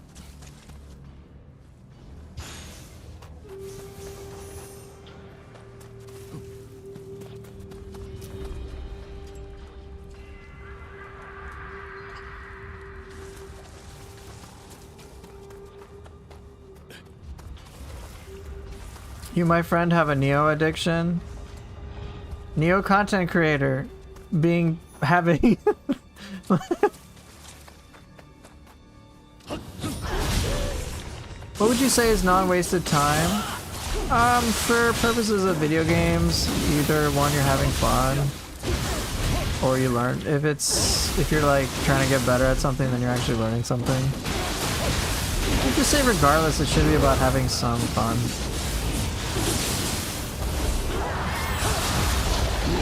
In games like this, since you're dying a lot, and obviously dying isn't like the most fun. Oh, fucking hell. If I learn something, that's valuable. But if it's like you're beating your head against the wall type feeling, chances are you're wasting your time in what you are doing and how you're doing it.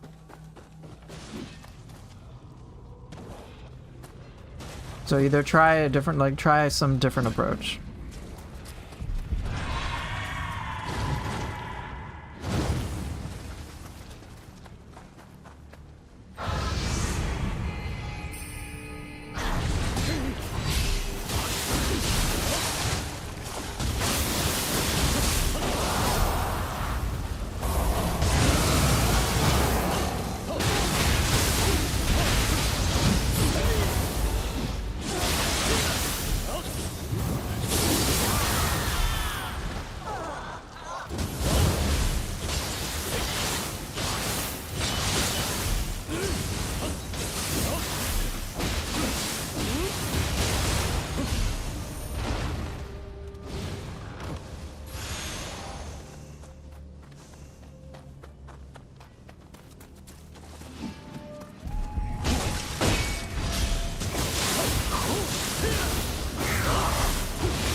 Whoa, whoa, whoa! What's going on?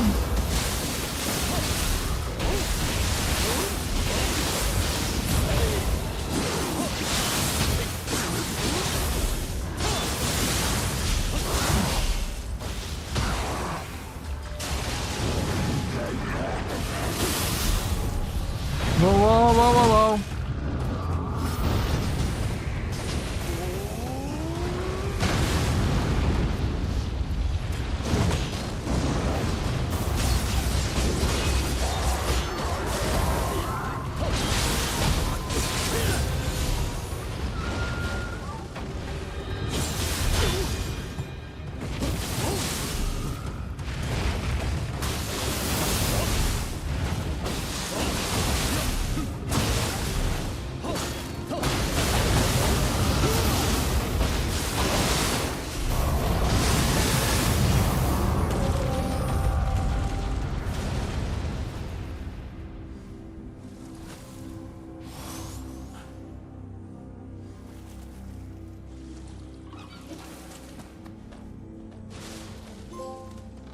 Can you tell us some funny story from my childhood? I mean, I could, but why do you want to know about that? Ooh, excellent! I got the last squirrel tang, sweet.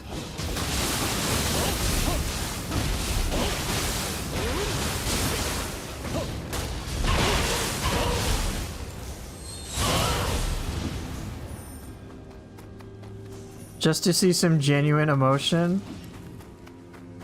Okay, I'll cut it.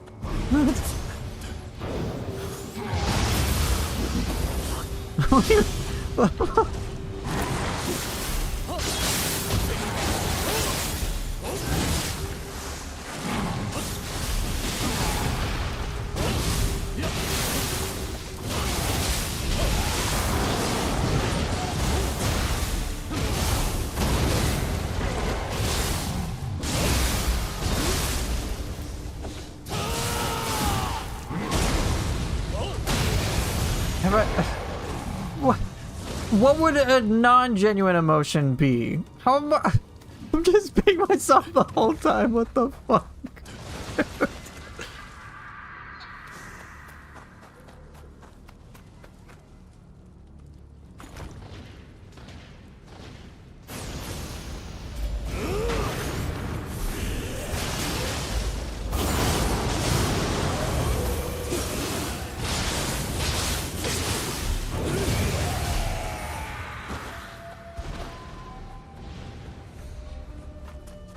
Just so we have a laugh. Oh, I see. You want to?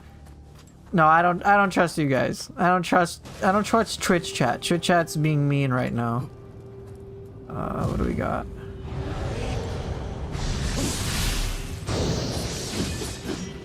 No, what is this? Unleash my true Gaki. There is no true Gaki. There is no Gaki. Oh my god, there is a spear. There is a skeleton though. Uh-huh, Grinch. Uh-huh, sure. Sure.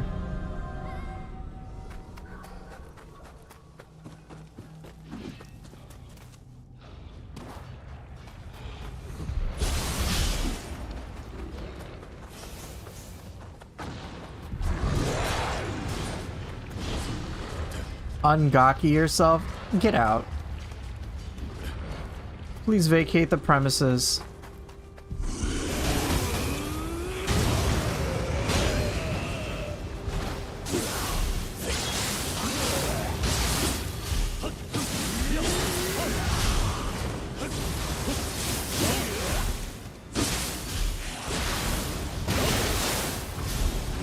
No Gaki may cry. Stop.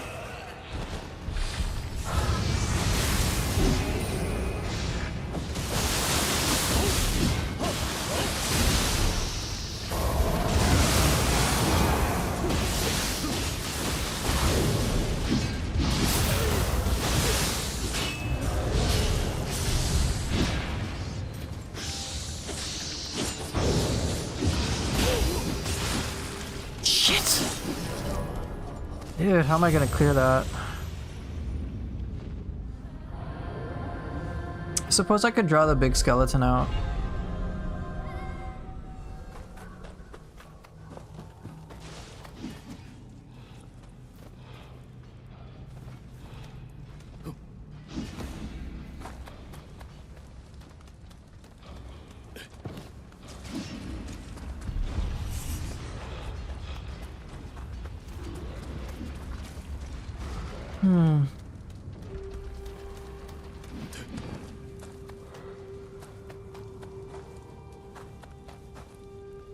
Bruh, the Dweller followed me?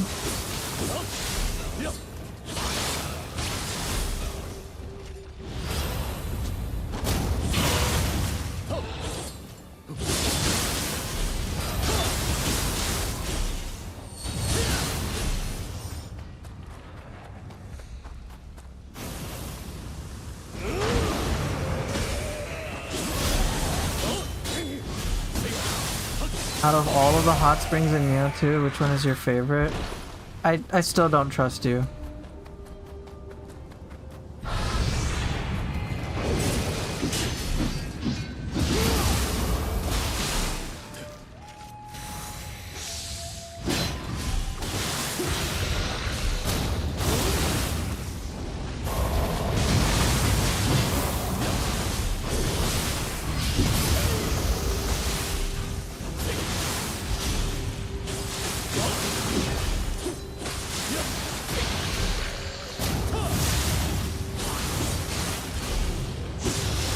This is DLC 3.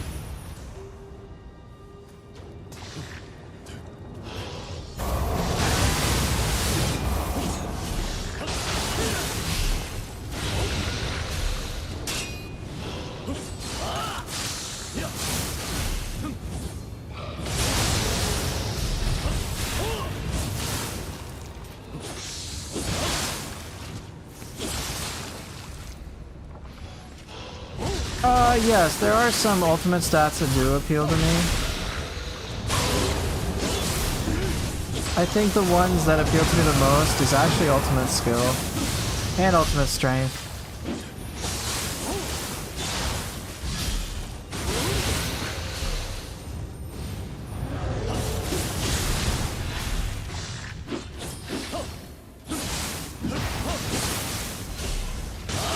Alright, see you later, Swole. Thanks for dropping by.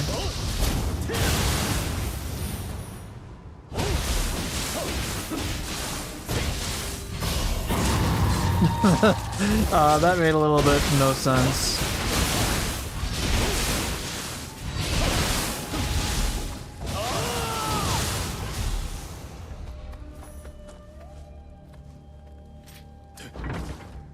Yeah, ultimate strength is, I think, number 1, and then ultimate skill.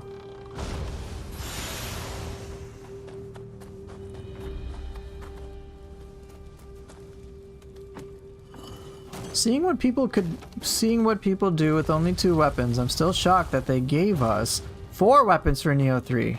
No.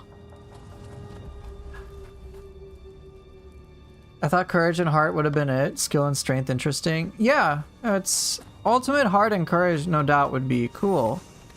But the way I see it is like they're just kind of increased their passives. And as much as I think the passives are awesome, which they very much are, I also find them to be not as interesting as the more involved ones, such as ultimate skill and strength. I think ultimate skill is grossly underrated.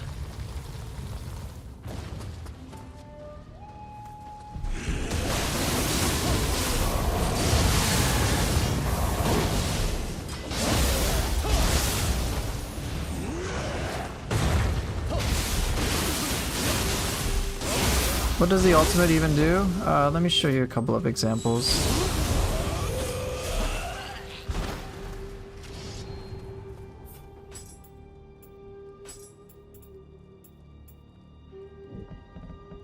So, ultimate skill. So, key pulse heaven, man, and earth will be triggered even when you don't do a perfect key pulse. And then also you get extra iframes when you do a key pulse by dodging.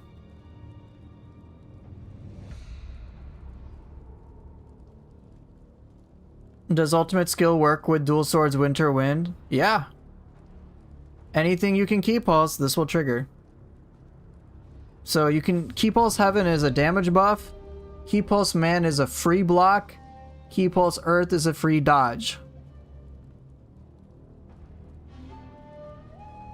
Which is really handy.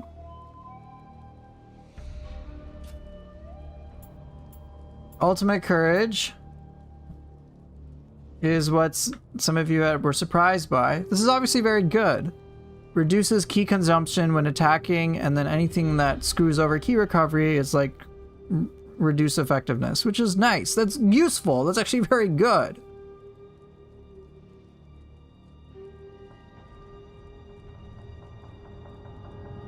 It's good, but it's just like, oh, it's just kind of a passive. And it doesn't really change all too much compared to ultimate skill. Ultimate Heart's another one, which is, from what I understand, it's basically, it makes like, and this is an oversimplified way of putting it, is it makes Flux and Flux 2 feel like it did in Nioh 1. Which is like, you got so much key back. It's good, no doubt, but alright, I guess.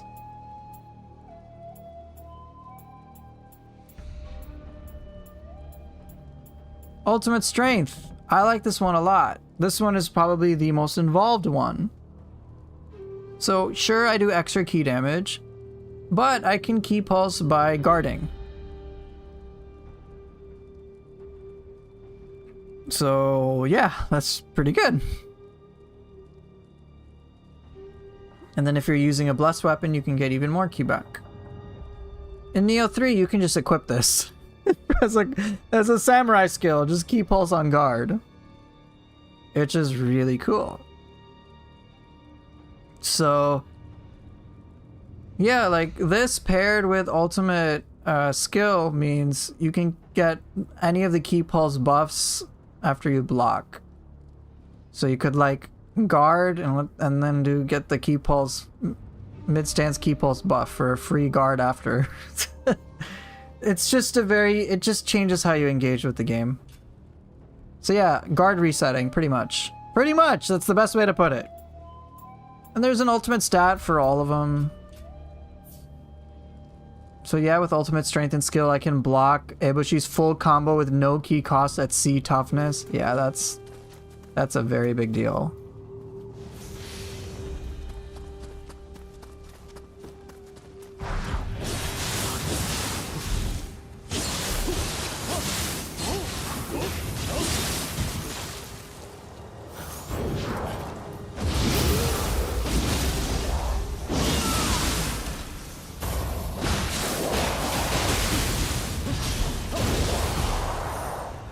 Here, check this out. Bonk.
Brute's the thing you'll miss the most.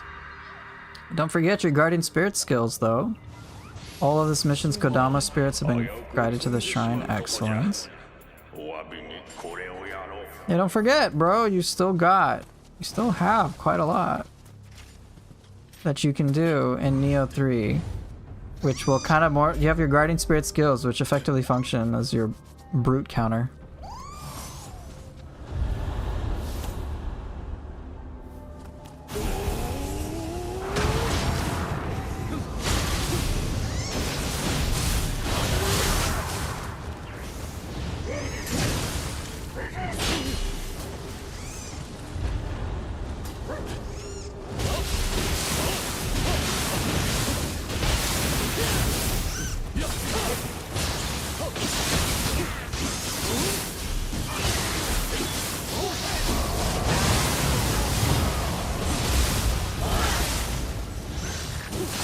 You want to keep yourself blind? Well, good luck. Well, prepare to get amazed by else. What was the new burst counter called? They call it burst break.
Oh shit! Damn it! I got hit by the Dweller. Yeah, the Twilight mission for this one's pretty brutal. You have to fight like an Itsumade and whatnot. Wasn't there a way to cut the tongue of the big guy? If there is, I did not know about it.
Well, Guardian Spirits, I am using Blue Dragon and Atlas Bear.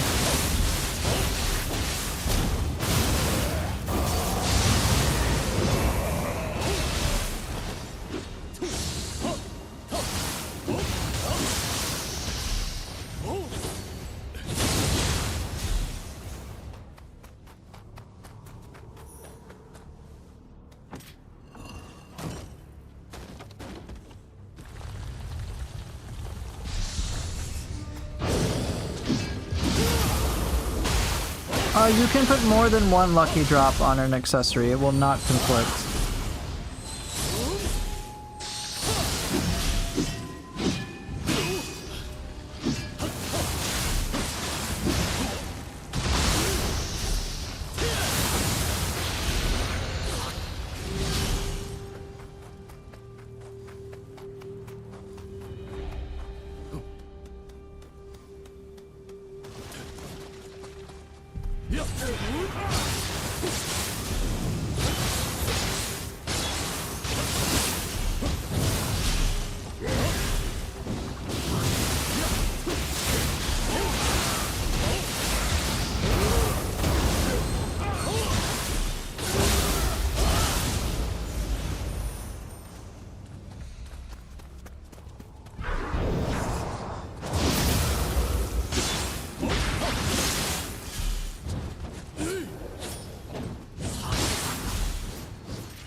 Okay, good.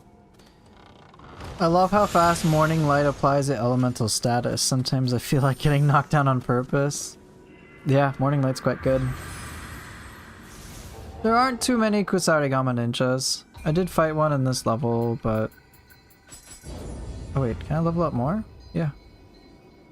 Alright, see you later, Element. Thanks for dropping by.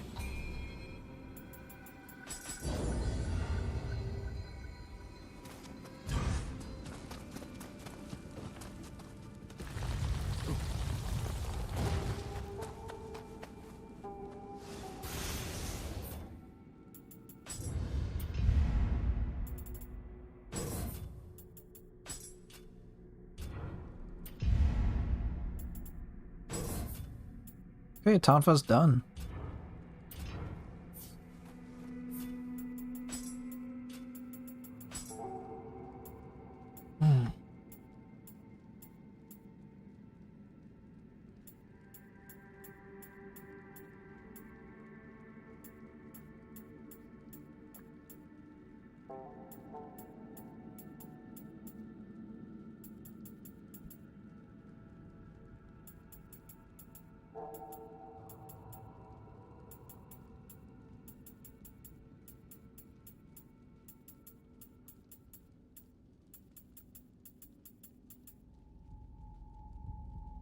Spear fist? Oh yeah, someone had asked me for like spear hatchet to spear fist. Yeah, I can do that.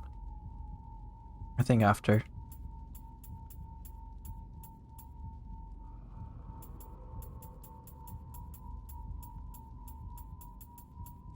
Alright, thanks for dropping by.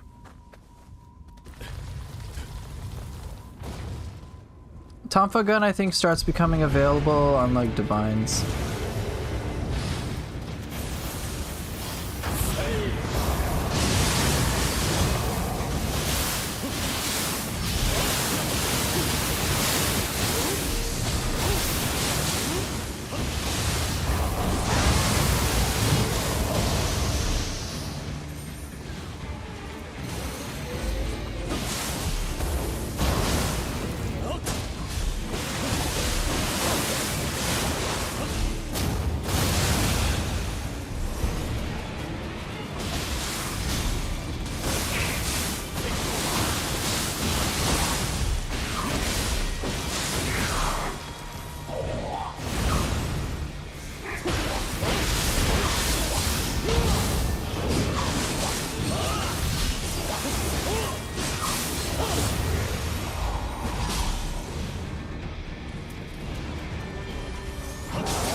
Seriously?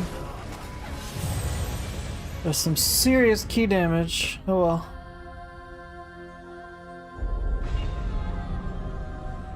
You want to see Scampus Soul Core? Yeah, I can arrange that.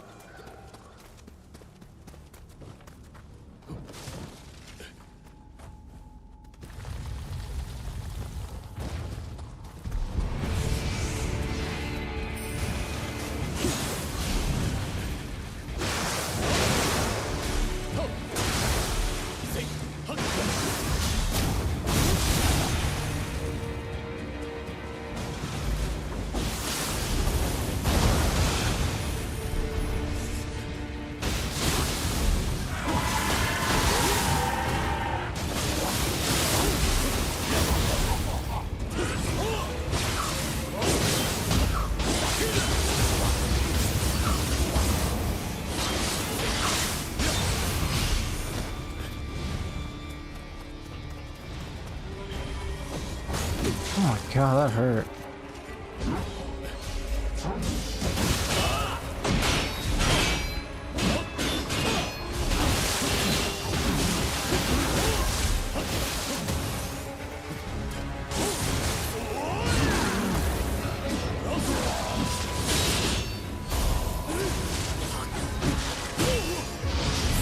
What the hell is this shit?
I thought I could get away with it.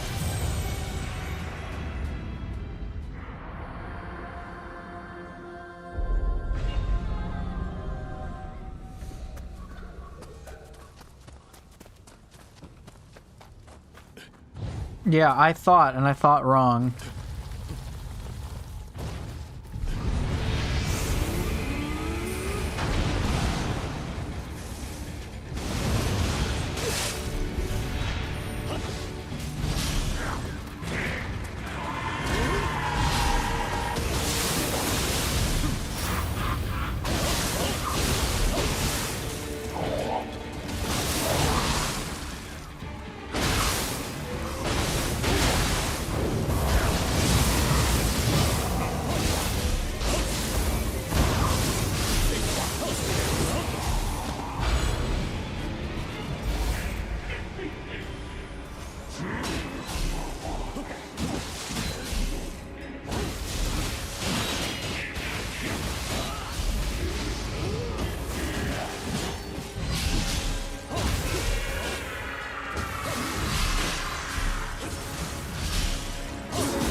Seriously?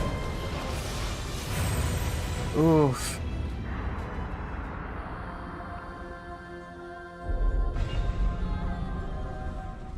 Damn, I may not be able to play more after this, or at least very little.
What? Are you fucking kidding me?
Oh, the snake interrupted me, dude.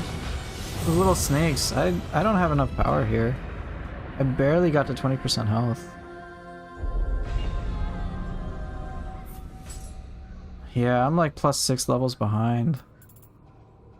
Ugh. This is starting to make an impact on DLC 3. I got away with it through DLC 2, but I have to play more on point for DLC 3. All things considered, not bad to get to this point.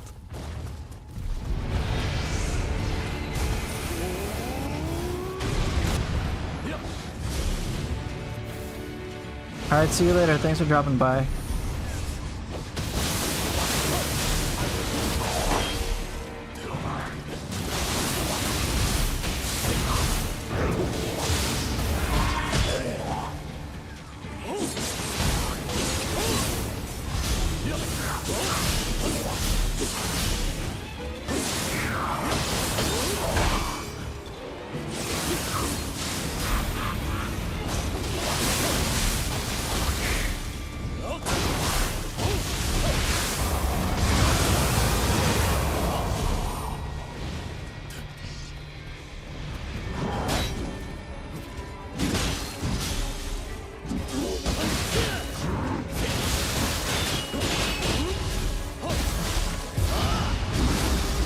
Yeah, I'll just force my way through.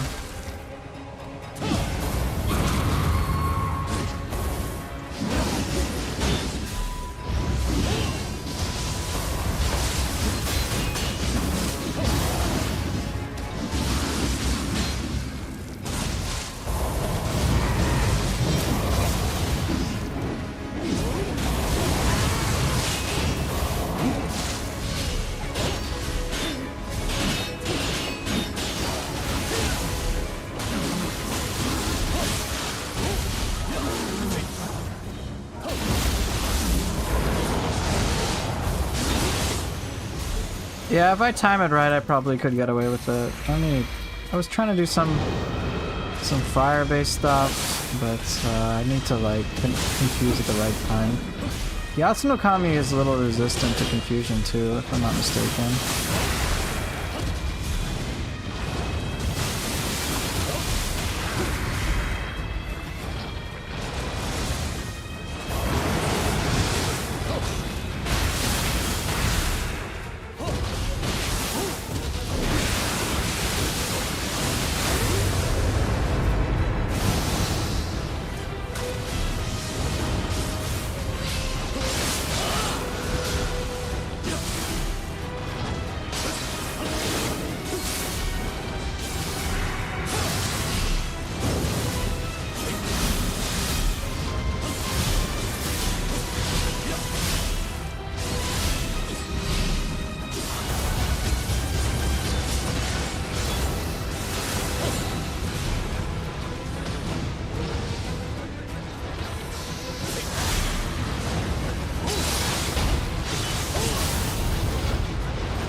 That was tough.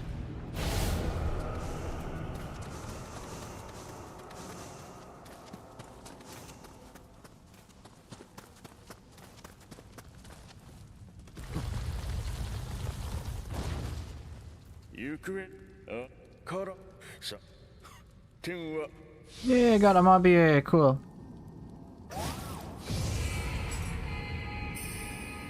Woo! Fire DOT really putting in work. Yeah, it's very, very handy. Yes. Well, I beat it. So that's a plus. Oh, this one? Cool. Thanks, appreciate the well played. Okay.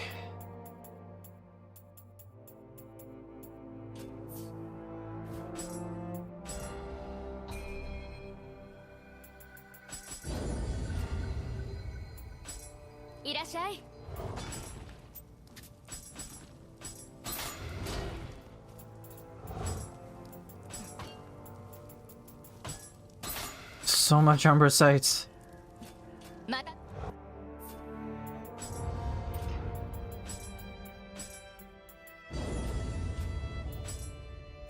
Dang, dude.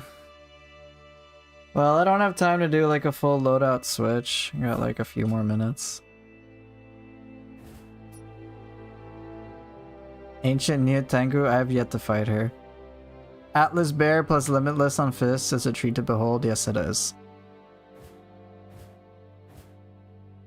Words of Respite. Which one is this? Oh, is this the one with Kukai? Yeah.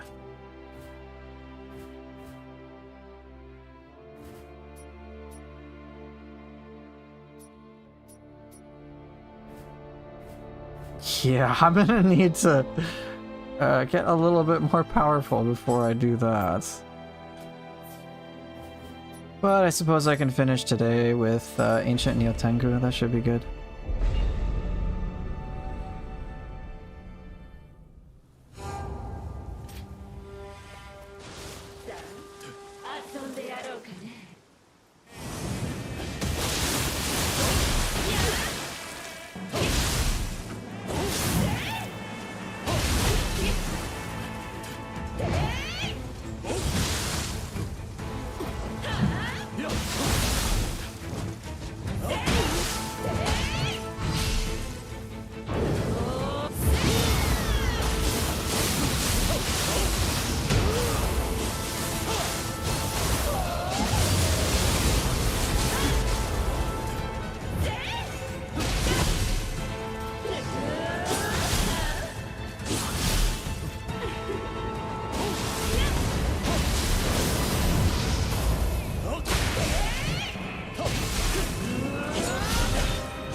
Jeez.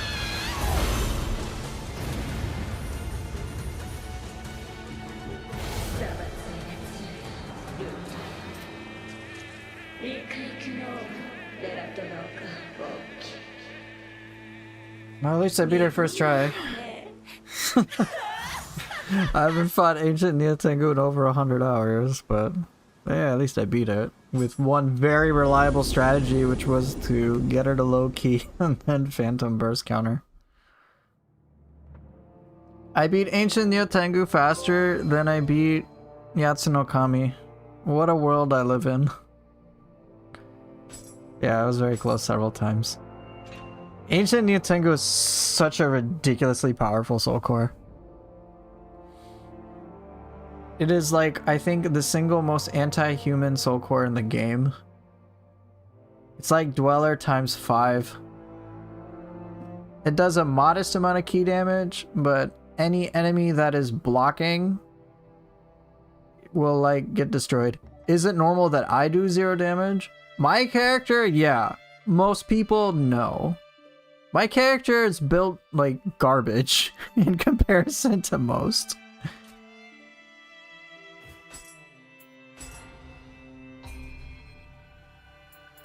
You can see my stat distribution is... Can we see it in action?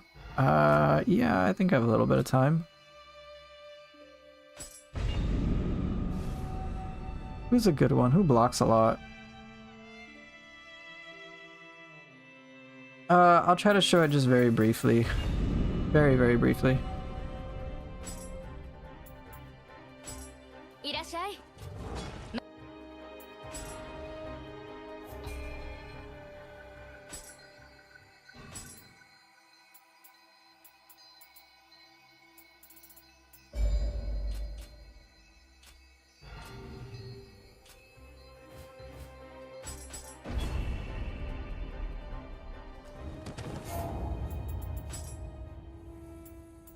Curious, did I get anything I want? Okay.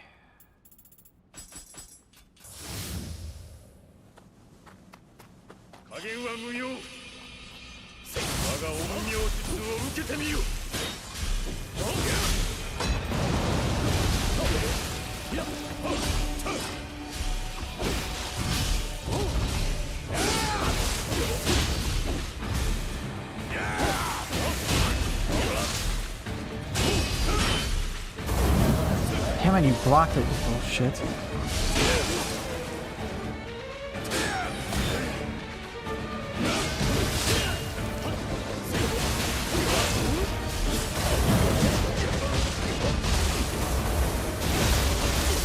Did you see that?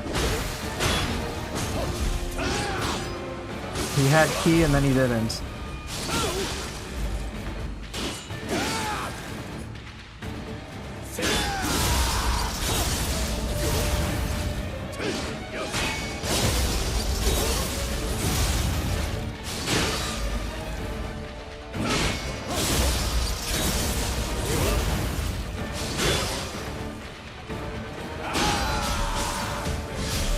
Dude, how do you manage this shit? You know to dodge right into it? Such a dick.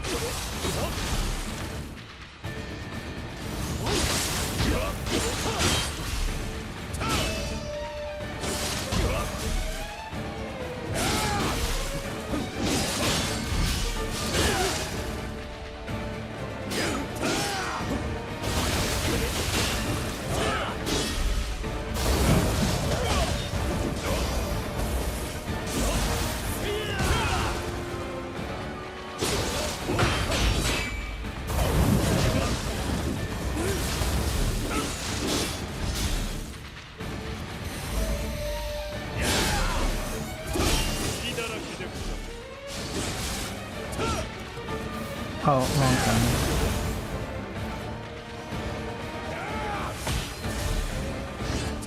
Cuckoo's call, what a dick.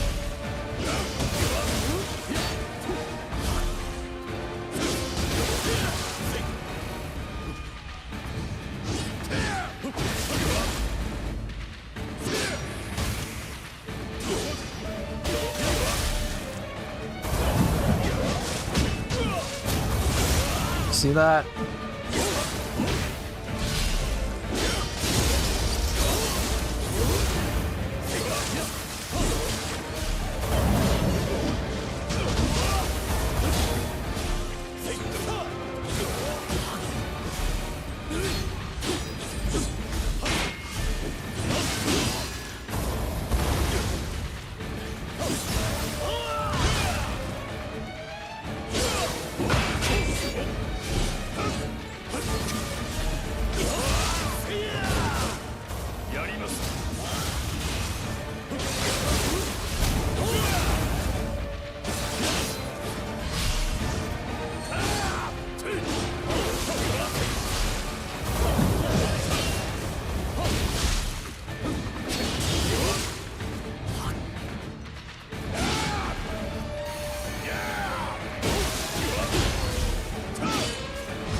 Should've just done this in the first place.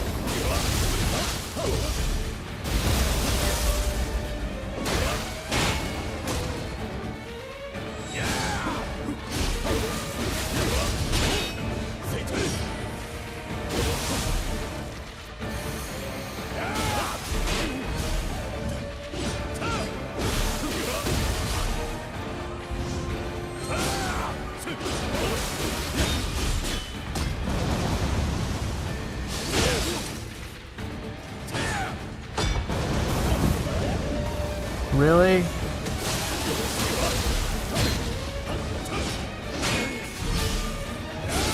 Whoa, whoa, I was doing my burst counter, bitch. What you doing?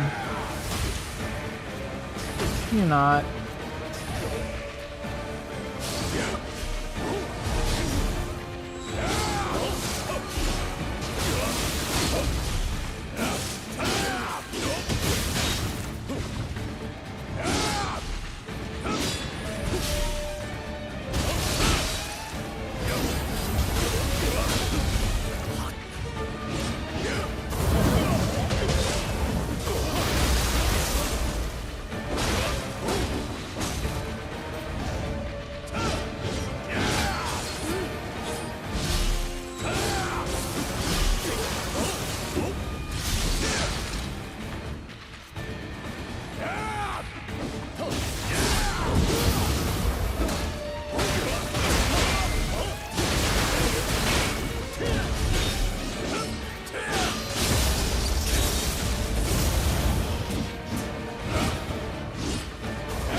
Hopefully that gives you an idea of how useful Nioh Tengu can be.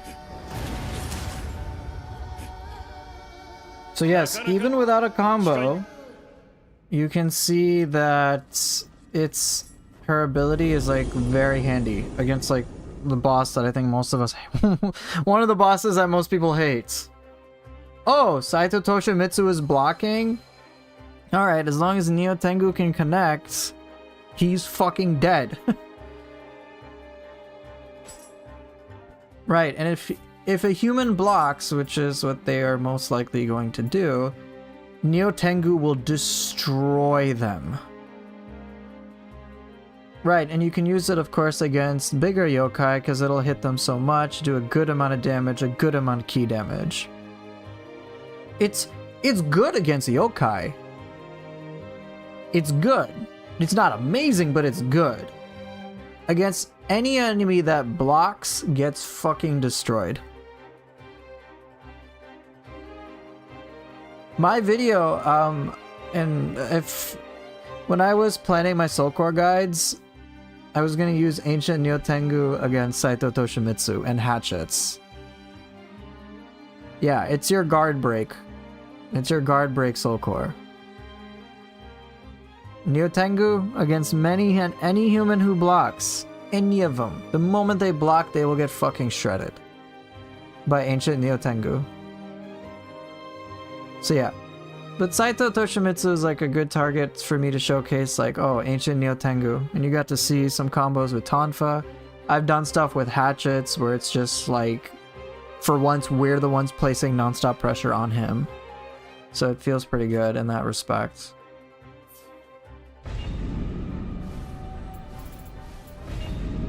Yeah, Dweller if you're short on anima. Dweller is good. Nioh Tengu is just like 5 Dwellers at once. Basically. It's ridiculously powerful.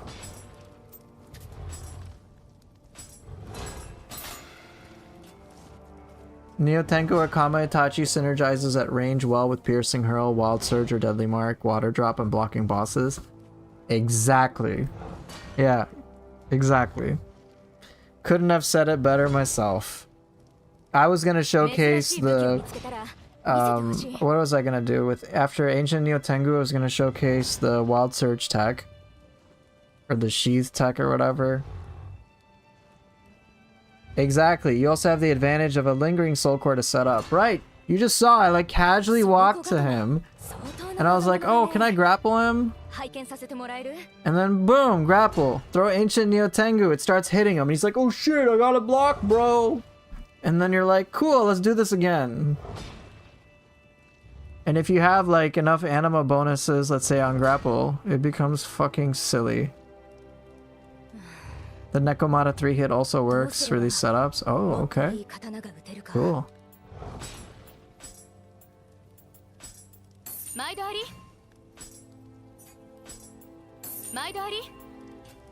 Any other Soul Core recommendations for guard break? Yeah, let me mention them real quick. Do I have everyone at this point? I might. Okay, starting from the top. Good guard break ones.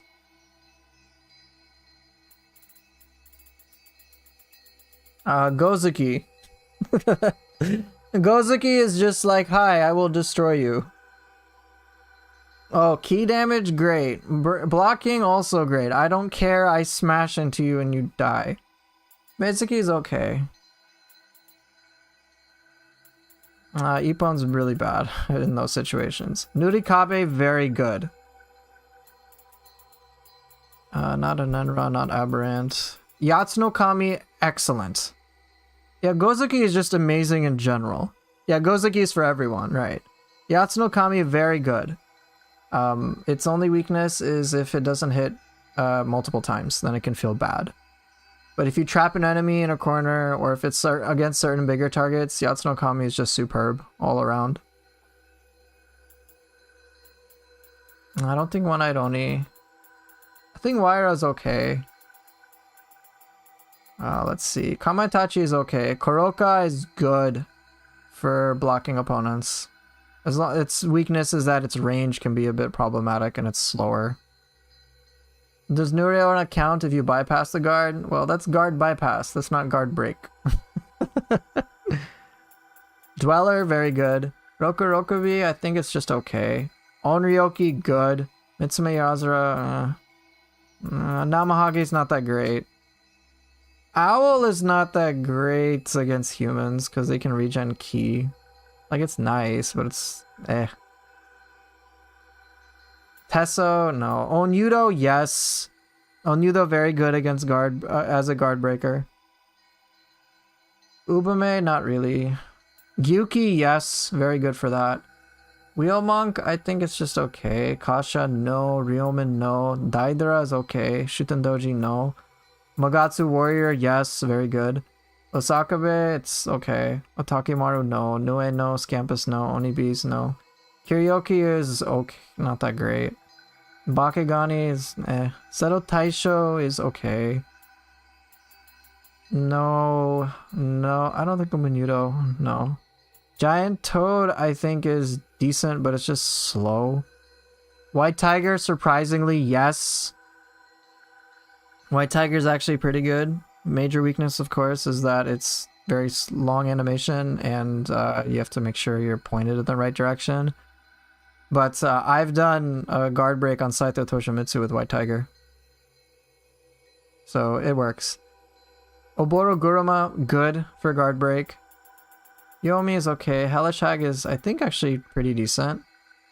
Yeah, Oboro Guruma does do stupid break. It's really good.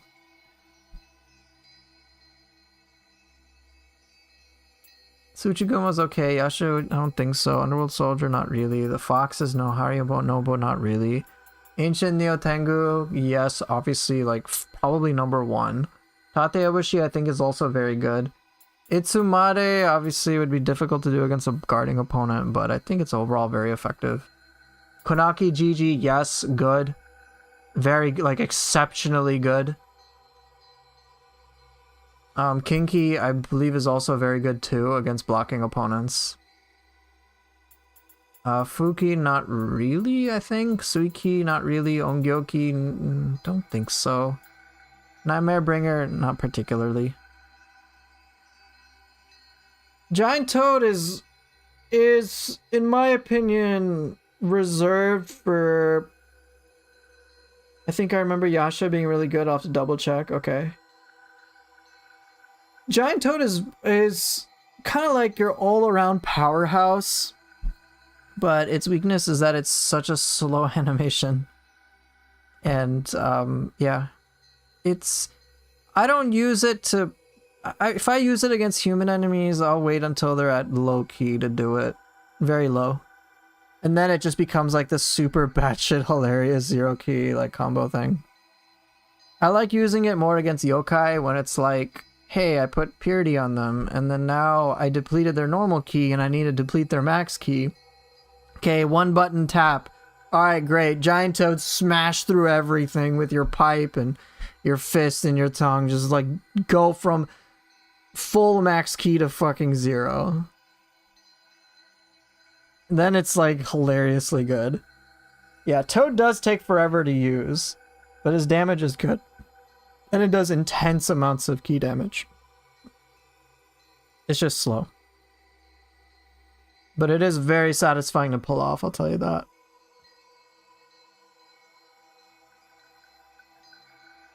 But yeah, that's my estimation of all the soul cores and which ones are good for like guard break.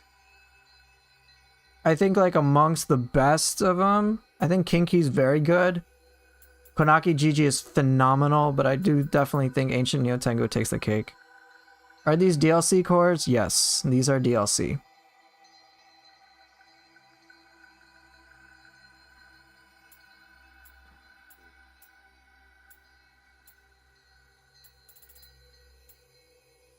If you're in base game, what are probably the best ones?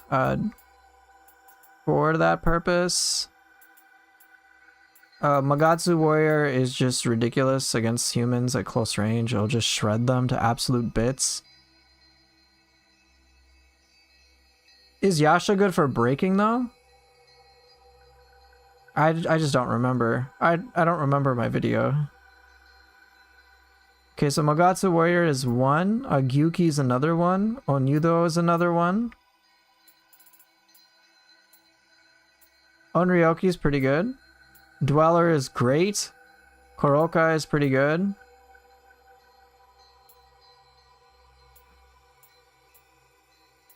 Yatsunokami can be very good. Nodikabe is great. Mezuki, I think is pretty good. And Gozuki, yeah, Gozuki is like you're good to go. It's just all-purpose smash. You can't go wrong with Gozuki. Charge an enemy, have like very good tracking.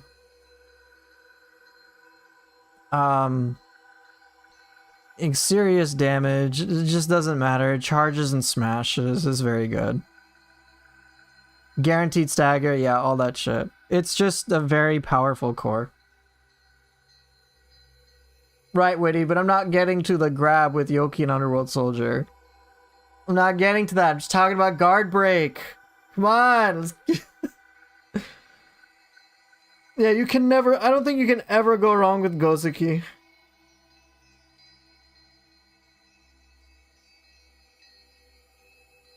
I will still say this. I think Ippon Datra is overrated. I know it's related, but we can talk about that later. Okay. Could be here for ages talking about every little thing that every soul core does. Every nuanced thing. Does the spirit really matter? Alright, can I keep the base one and run the game with it? Yeah, you can. I switch out my guardian spirits all the time. I've used them all in some capacity. There's no right or wrong one, just preferences, pros and cons to each. I like legit ran these two guardian spirits for like most of the game. They work pretty well.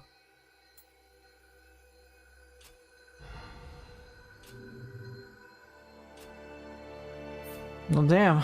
Okay. You'll miss Gozuki? So Super Saiyan, it's possible come back for Nioh 3, who knows? I like Giant Toad for hit confirming the guard break at below half key. It does high break but hard to convert off of otherwise. Yeah, kind of a meme core, of course. It's not practical for most people. But and it's very risky in like depths. It's possible Gozuki will come back in Nioh 3. We have Mezuki and Nenra come back. We had Hino Enma from Nioh 1 make a comeback. We have Onryoki, who's been used 500 million times, also make another comeback. They're back. We even have Ryomen Sukuna. Let's get 5 bosses from past games put into it.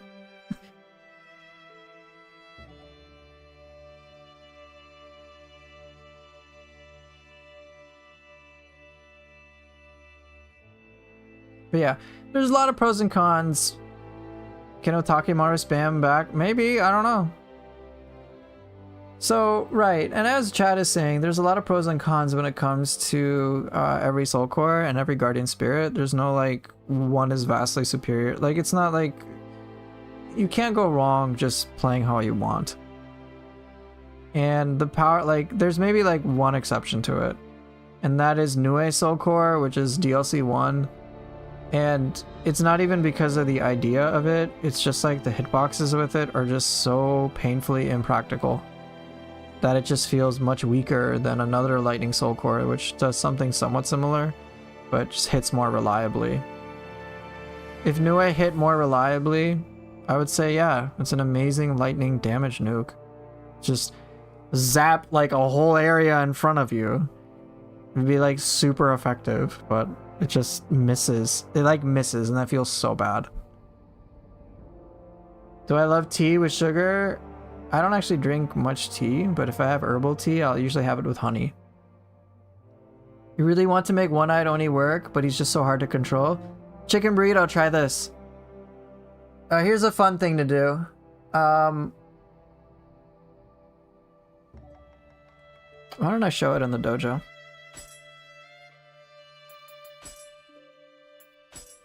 Fun little combo, I think you'll like it.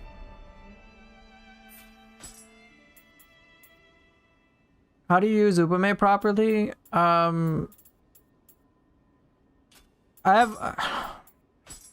have a soul core guide on it. I think that'll explain it to you in like 3 minutes. I do have to rush, so I can only show one thing for the time being. So just like YouTube how to use Ubume, and I explained it all there.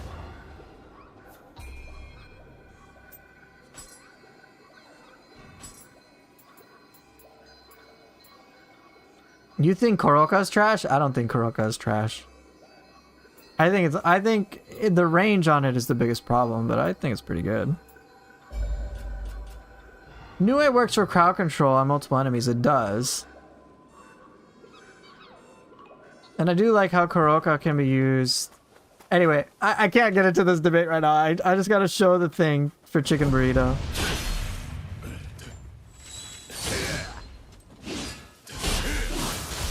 Wait, actually, hold on.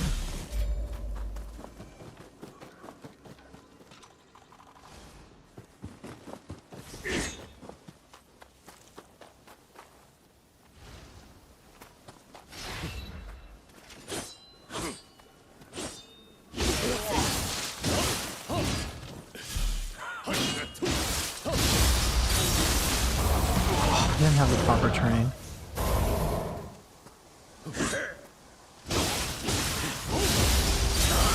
Damn it! Alright, I'll show you the really want to show you the combo.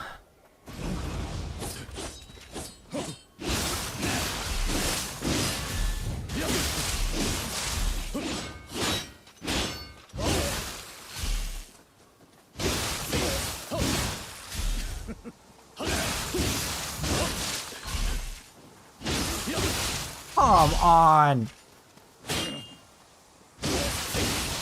You just suck so much. Oh my god! You would instead massively increase its speed. Yeah, I wish Koroka's range was increased. That would be good.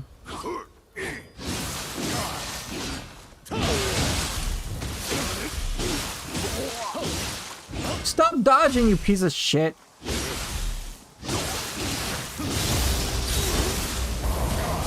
Now he didn't have enough health.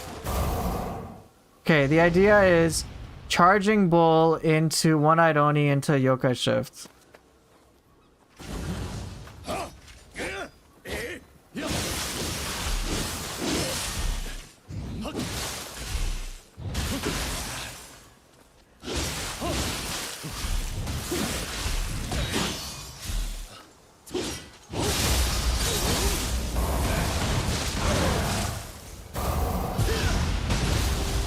If I do it right, it's seamless.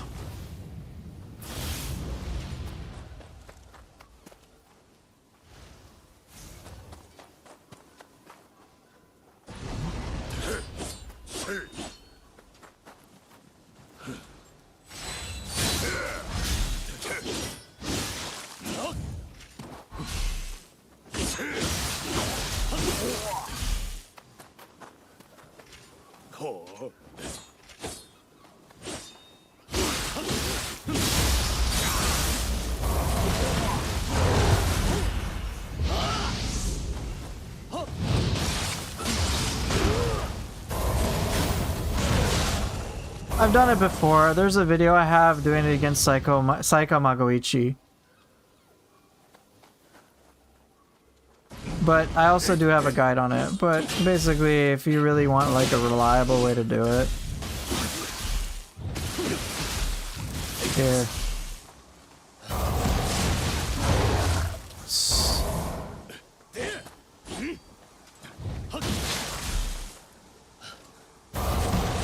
Down with the fucking rock.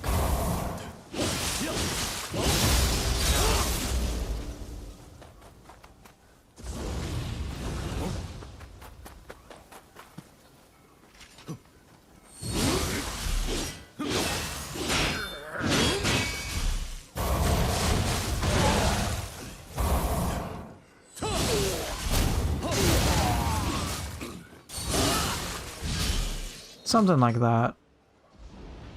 Yeah, One-Eyed Oni is especially good for catching the downed humans.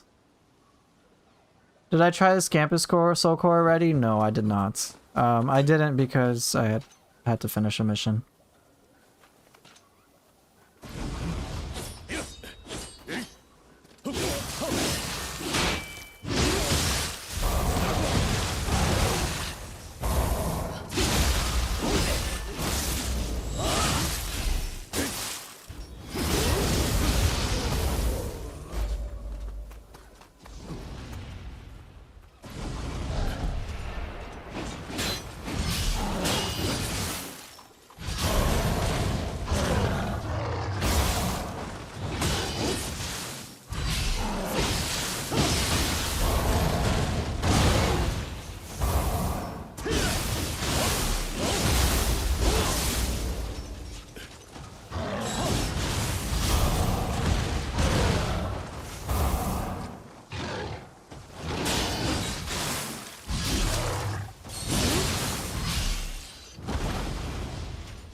Is this a Soul Core showcase? Just for one.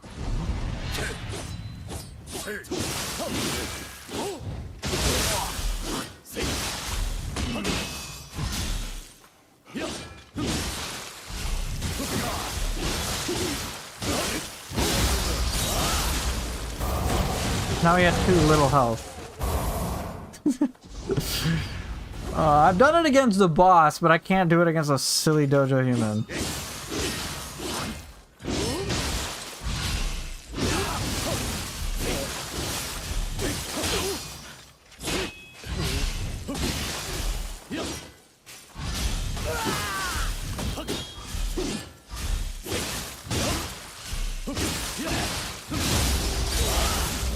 But yeah, then I do this, and then I can pop yokai shifts. That's how it goes.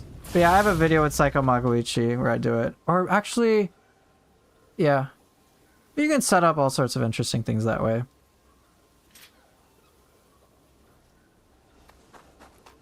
Yeah, so like trying to figure out like what you can do. Trying to figure out what you can do with each of these soul cores makes it like pretty goddamn fun. A lot of like subtle things like Aberrant Soldier will push you back just a little bit. And you can use that to your advantage. If you just need a little back step. And so that's like super handy against wheel monks when they like to explode. They'll be just far enough away to get away with it. Or you could do things as Witty is talking about. Like with Mezuki. I like to do Cloud Crush, throw an enemy away, and then Mezuki just cleave it from at the like sweet spot distance. Is there anywhere you can fall off here for the glitch? I don't know. Did I post the Itsumade clip from yesterday? That's coming out in like 2 days. Alright, but I do have to go. I'm gonna go have dinner and stuff like that. I hope they add the Shadow Rush from Sekiro to Adachi. Whole triangle would be cool. It's not ringing a bell, but definitely would be cool to see. Alright. Does Cloud Crush into Mezuki cause a ground crumple on the human? I think in the Cloud Crush, when they're flung away, they're already like vulnerable, so I can't. I don't think it'll keep them on the ground longer. It'll just do a shit ton of damage. Alright, in any case, I gotta go. If you want to see how certain soul cores can be used, just take a look at my soul core guides. I cover pretty much all of them, except I stop from roughly midway in DLC 2. So you can check that out. But yeah, thank you guys for watching, and I will see everybody later. Take care, and bye.